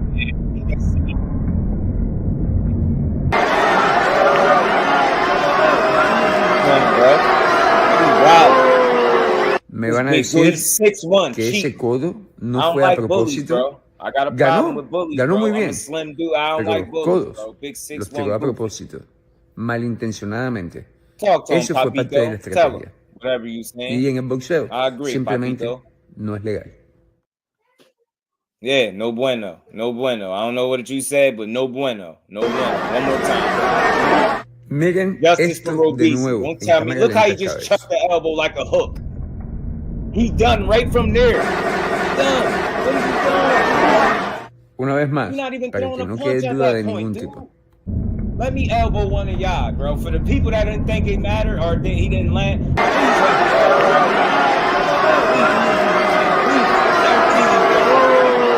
Me van a decir que ese codo no fue a propósito. Ganó muy bien, pero los codos los tiró a propósito, malintencionadamente. Eso fue parte de la estrategia. Y en el boxeo simplemente no es legal. That's what I'm saying. That's what I said, Poppy. He bogus. He bogus. Cheater. How you say cheater in Spanish? How you say cheater in Espanol? Cheater. We ain't trying to hear that. Justice for Robisi, man. That's a damn good fighter, man. That shit could change his career for real. All jokes aside, I think that's weak as hell. Video on this, Espinoza is dirty. Got to check it out. I love the Queen's perspectives. He just dirty, that's all. You know what I mean? He just a deliberate elbow, bro. It's blatant. He clearly was trying to hurt the man. He clearly was trying to hurt him. And that's another thing too, bro. I get it. They like, oh man, he just had a little eye injury. He quit. He intended for that to happen, though. That's all I'm saying. He intended for that. He was really trying to do damage with them elbows. That's crazy, bro. You can't even, you can't even throw elbows a certain way in the UFC or it'll be illegal. That's how John Jones got the one loss on his record. And you telling me elbows ain't dangerous? It's a certain way that you can't throw an elbow in the UFC. They will disqualify you. Just ask John Jones. Don't tell me them shits ain't dangerous, bro. You out here bugging. Sharp ass elbows, skinny long arm, slender man, baby slender man. Because Fundora, the real slender man. That's baby slender man. And they're throwing them damn katana blade elbows. Hell nah, bro. His eye, and it's crazy. You know the unfortunate part, y'all. it was an actual punch that landed that ended the fight, but the damage I think already was done with those elbows. And I think the punch, boom, right there, and he was it aggravated him. Robisi felt it. He was like, "Hey man, that's it, man, bro." Bro done punched my man out the ring. Justice for Robisi, man. I'm rocking with Champ, man. I hope he get his lick back one day, man. How he could make weight being so tall. Nah, that's because he eating lettuce wraps and rice cakes for dinner. That's his meal plan consists of rice cakes and lettuce wraps. He don't eat nothing. It's like Fundora. They don't feed them. They like the people under the stairs, bro. They not feeding them well. Like they hungry every time you see him. Every time you ever seen Fundora fight, he's definitely hungry. Don't get it confused. Trust me. From one skinny guy to the next, he just work out. He an athletic skinny guy. They don't eat. They just get in there and fight, bro. But nah, all jokes aside, shout out to Fundora, man. Shout out to Fundora. But I just didn't like the elbows, y'all. Espinoza was fighting his ass off. I think he had a great chance of winning the fight without the elbows. Let me talk about the other side of it. The fight was good. I think Robisi was up, but it was one of them fights where it was looking much like the first one. So anything could have happened. That's another reason. Let me say that. That's another reason why I'm mad, because he's good enough to win the fight without that. Let me say that too. You know what I'm saying? He ain't had to do that. Oh, that would be nice though. Why wouldn't he, right? I wouldn't mind seeing it though. He on my list, Dub, from the elbows. I'm a little salty because low key I was rooting for Robisi. But I don't like that. I ain't like the elbows, but the Unified 26. I don't know. I would hope he would. Like, I don't know what else there is to do, right? To fight the better guys. Because you took his title, gotta fight somebody else dangerous, bro. Because I don't think it's a lot of guys that's gonna beat him. Big, tall, long body. He like to fight. Now he got an elbow in his arsenal. Man, he dangerous, but I hope so, Dub. Shout out to my guy. Hey, Beezy, what it do, man? Yeah, open up cuts, and unfortunately it was work. Yeah, up 3-1, right? He was up. Took that straight and was like, I'm done. Yeah. Robisi was like, that's it, bro. He bogus. Ozempic.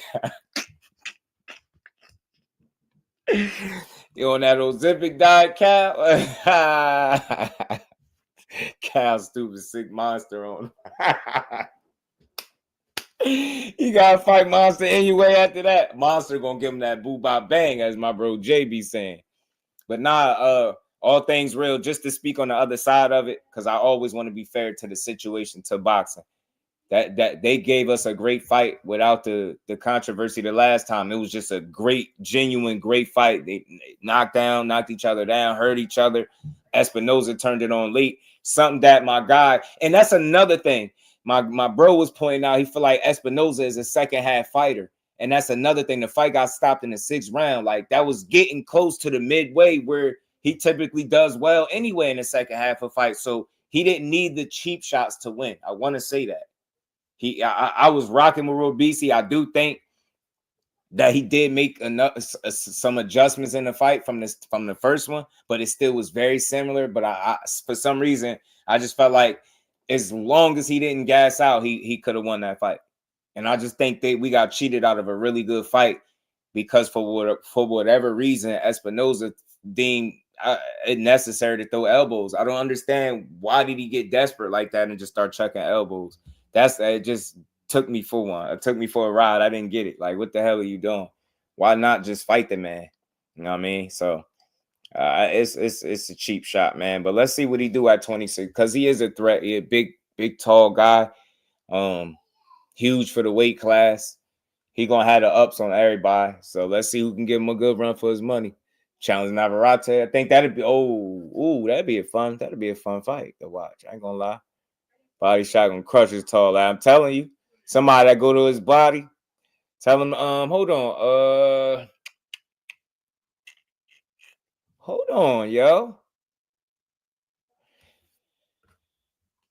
I don't think I'm tripping. Ain't Brandon Figueroa at 26? Or is it 30? Yeah, ain't he at 26?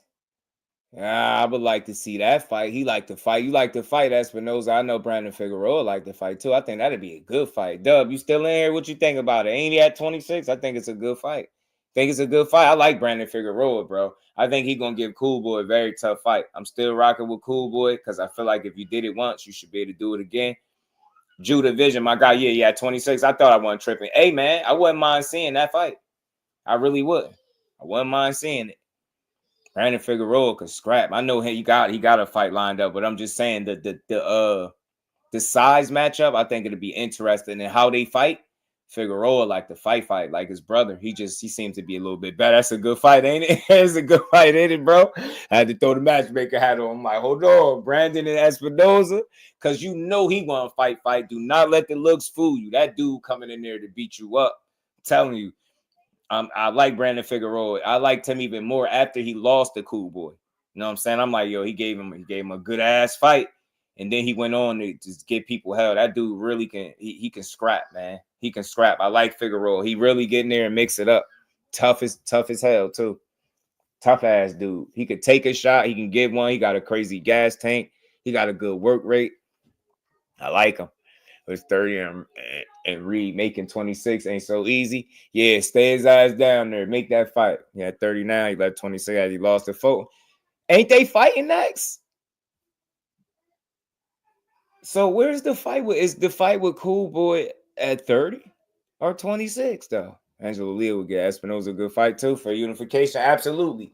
Leo's another one, Dub. I think he got better since the Fulton loss. It's crazy. Cool Boy beat him. I think he got better. Didn't he fight Angelo Leo? Yeah, he did. No, he didn't. What's the kid? It's the Spanish kid. Hold on, man. I'm tripping. What's the Spanish kid he fought? I gotta pardon me. My memory sucks sometimes, y'all. Let me see. I'll be forgetting. I got the computer right in front of me. I can just pull it up. Didn't he fight him? I thought he did, though. He did fight Angelo Leo, right? I ain't tripping. I'm asking like I didn't see shit. Little baby dude is here, y'all being a brats. Yeah, he did fight Angelo Leo, right? He got better since the loss, I believe, with Cool Boy. I think Brandon Figueroa got better since the loss to Cool Boy. But like two opponents, like those wins aged well because I think both guys went on to get a bit better. I like them both. Yeah, man, I like both of them. Cool Boy at 30 now, so that fight is gonna be at 30 now. Like phone is gonna be at 30. Okay, 26. Damn, it got me all messed up because Cool Boy doing a lot of moving, right? He just fought. Wasn't that first fight at 26? Did he just go up again? I know I'm not bugging. Hold on, I can look right at it. Let me see. I ain't tripping, right? No, I'm not.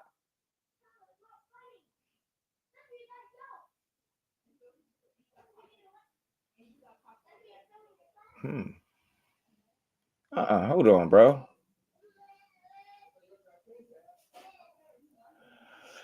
Hold on. They fighting that feather.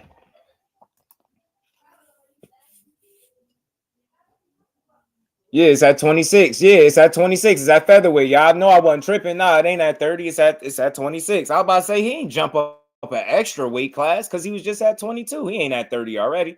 Yeah, it's at 26. Nah, they fighting that featherweight. I'm looking at it. I know I wasn't tripping. I'm echoing. Yeah, I knew it wasn't. I know. Shout out to my guy Undercard Boxing. What's good, Brody? How you feeling? Y'all hear echo? Let me know, like, because you know, so I don't know, stream y'all. I don't know if it's stream y'all. I don't know what it is right now. Man, that's a good fight, man. That's a good fight. Yeah, I would like to see Brandon Figueroa fight a guy like Espinoza. Oh no. Oh, all right, bet. I thought you said echo. All right, bet. What weight Cool Boy fought anyway at? Yeah, 22, Cal. It was all right, bet. He was at 22. Then he moved up, you know, after the 22 fight, he moved up to 26. Beat Carlos Castro, and now he about to fight Figueroa there, right? And low key, y'all, I think that might be just as tough as a fight as the first one, or possibly a little tougher. But I think he can still win. But hey, look, that shit is 50-50, bro. I get it that he beat him before, but his performance has been a little more stable and sturdy since losing. Like, he's gotten better to me. People was questioning Cool Boy because he got stopped. And then he got knocked down in his last fight. So that was a tough fight, but he pulled it out, right? So he definitely got to have a better performance than his last fight if he want to be Brandon Figueroa. In my opinion, he gonna have to fight. Figueroa stopped Castro at 26. See, and that's because he really can fight, bro. He can scrap. It's how he fight, Dub. I like how he fight. He get in there and really wear you down, bro, and he could take some shots, man.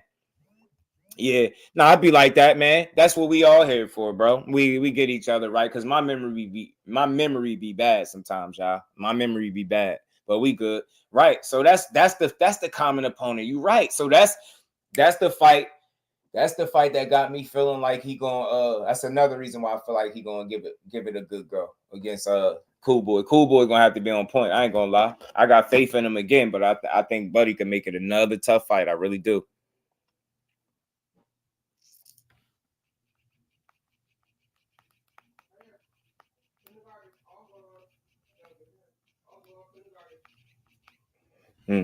Nah, all good. That's why the monster and shoot. Yeah, right.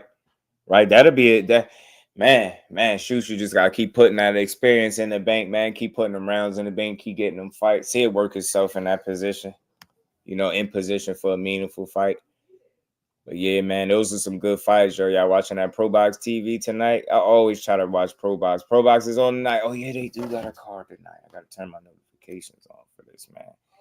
Boxing on Wednesdays, a little treat, a little midday treat. Man, in the game, man, appreciate everybody in the building, man. If y'all didn't hit the like button, make sure you do.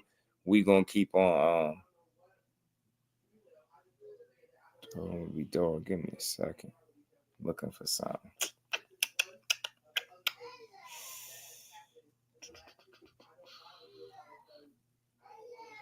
Oh wow.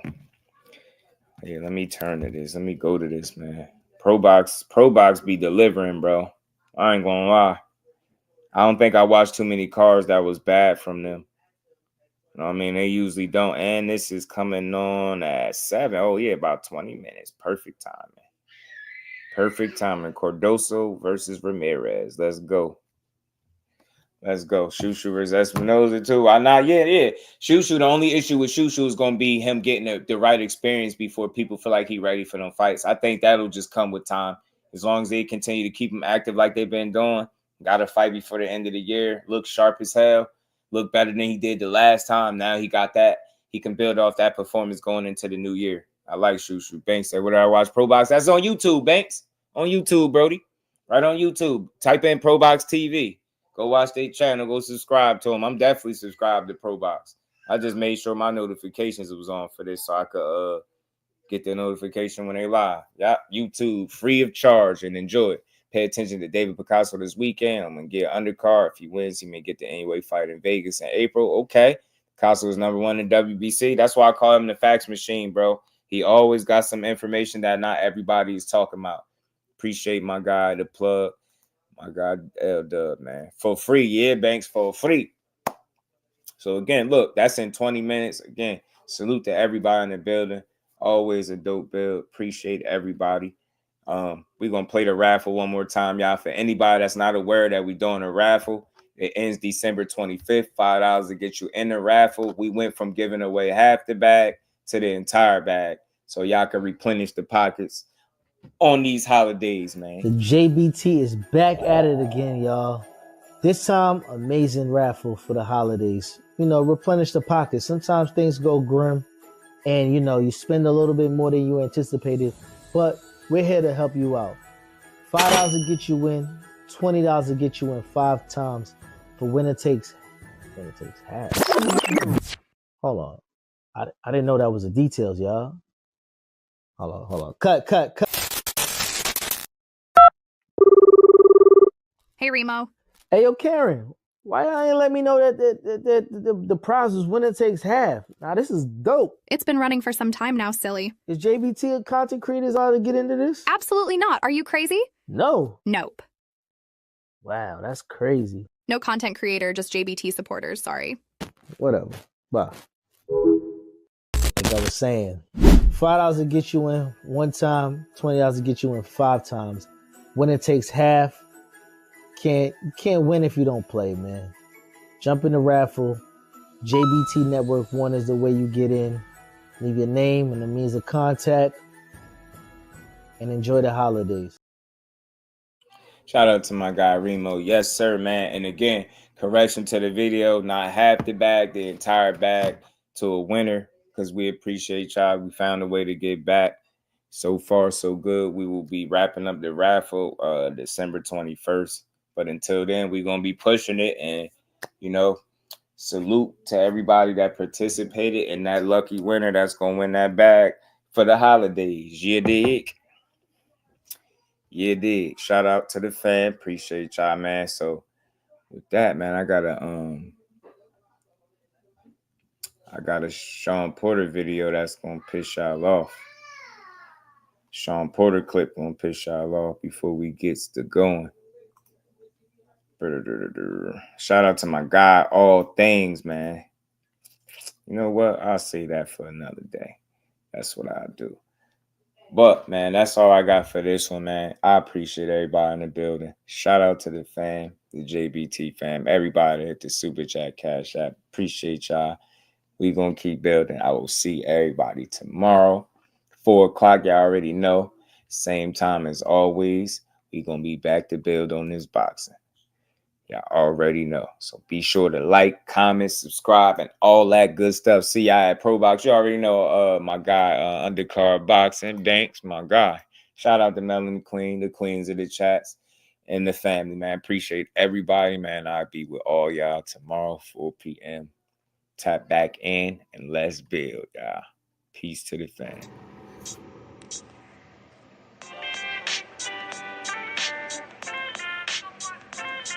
Yo, you know the deal. We back again. We never slacking. Word 'em up. Ladies and guys, whether if you drunk or you high, it's time to pay respects to the illest man alive. If you think you got a point, he'll shrink you down to size. And from there it's downhill like a slinky or a slide. Open your eyes, got a deep connection with the rise, so you might see them jump in whenever they go live. Peep it, this channel blowing up now, it's not a secret. With tons of exclusive interviews to listen to. Them other channels I hate, but yo, they missing clues. They start narratives, sip the goose and twist the truth. It don't take a rocket scientist to get the proof. Just click the live at 4 p.m. Eastern time. But when you chime in, make sure you keep it kind. But if cowards want to debate, then it's feasting time. My man Jusdu shine, busy all the time. Grind 24/7, 365. Videos he might have 365. My rhyme sick, they make you do a 365. You get a rich if you think you fit to survive. It's Jusdueboxing, time to click the live. Ain't no beginners, if you soft, you ain't down to ride. I crush you, respect too, it's Jusdu. He got the illest boxing show on the internet. The boy been a threat and he ain't even had dinner yet. Tyson Fury, thank you so much for sitting down with Queensberry. Is there anything that you've got to change going into this second fight with Alexander Usyk? You know, it's interesting that people have been asking me that in all these interviews. I've told them I don't need to change nothing. All I've got to do is maybe be a bit less complacent. That's all I've got to do. Other than that, I've got to go in, be on my front foot, have a little bit of a rumble and tumble and knock a motherfucker out. Because at the end of the day, if you watch it back, he only won by a razor-thin judgment. And if he can't do that again, as long as I don't get knocked down, I'm going to knock him out. That's exactly what I'm going to do. You've got the fame, you've got the glory, you've got all the money, and you've won all the belts that there is. What is the motivation for this fight? Money. That's all it's ever been. That's all it ever will be. It's all about the money. And anybody that says otherwise is lying. All I want to do is go in there, like I said, have a rumble and tumble, have a little dance, have a little tango, take me cash, tango and cash, get up, and go home. Do the regular things, what I like to do. Talk us through the day in the life. I'm very happy to sing for Apion Crockett TV shows and my name is Anderson Pacquiao. What are you doing? And many back. Just had a bite. And just got back. Walk to the ring. In a row. I'm still boxing. 40 years old. I'm from Philippines. It's too warm. I have 5 children. Too many newborns. I should be training, not fornicating. My body's aching from baby making. I'm not baking. Well, Apion Crockett is an idiot. He impersonating Pacquiao. This shit is gold. I'm going to sing the cold open. I'm gonna sing the cold open. I'm going to sing the cold open, girl. I'm gonna sing the cold open.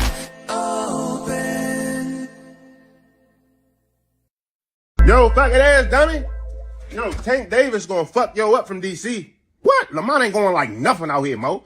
On everything, he about to punish your man, Mo. DC don't got nothing over Baltimore, yo. Nothing. We got everything over y'all on everything I love, Mo. On my mother. I put that on my mother. Name one thing DC got over Baltimore. Our food is better. Seafood is jamming, yo. We sing better. We dance better. Our champ is shit, Mo. DC got better nightlife. We got the batter youngins. Oh, yeah. Our Jones fat as shit, cuz. Yeah, we got the Jones. And on top of that, what you say? You said sing better. Come on, man. What singers y'all got, Mo? You burnt. You tramping shit. Fuck is you geeking for? On my mother. On mothers. Who put on for Baltimore, Mo? I'll wait. He got Mario, Tony Braxton, Billie Holiday, Drew Hill, bitch, and Beauty is her name. Oh, and what that beauty is mine, then can never be mine. Or some shit like that. What is you talking about? And on everything, Mo, y'all sweet. We got Tank. Yeah, the real Tank that can sing. Fuck you talking about? Jay Holiday, Maya, Genuine. Fuck you talking about? My whole life has changed since you came in. I'll fire your ass up. Fuck you talking about, boy? You know what's gonna change? Lamont wrote speech after Javante Davis knocked the tomato juice out that nigga head. Yeah, alright.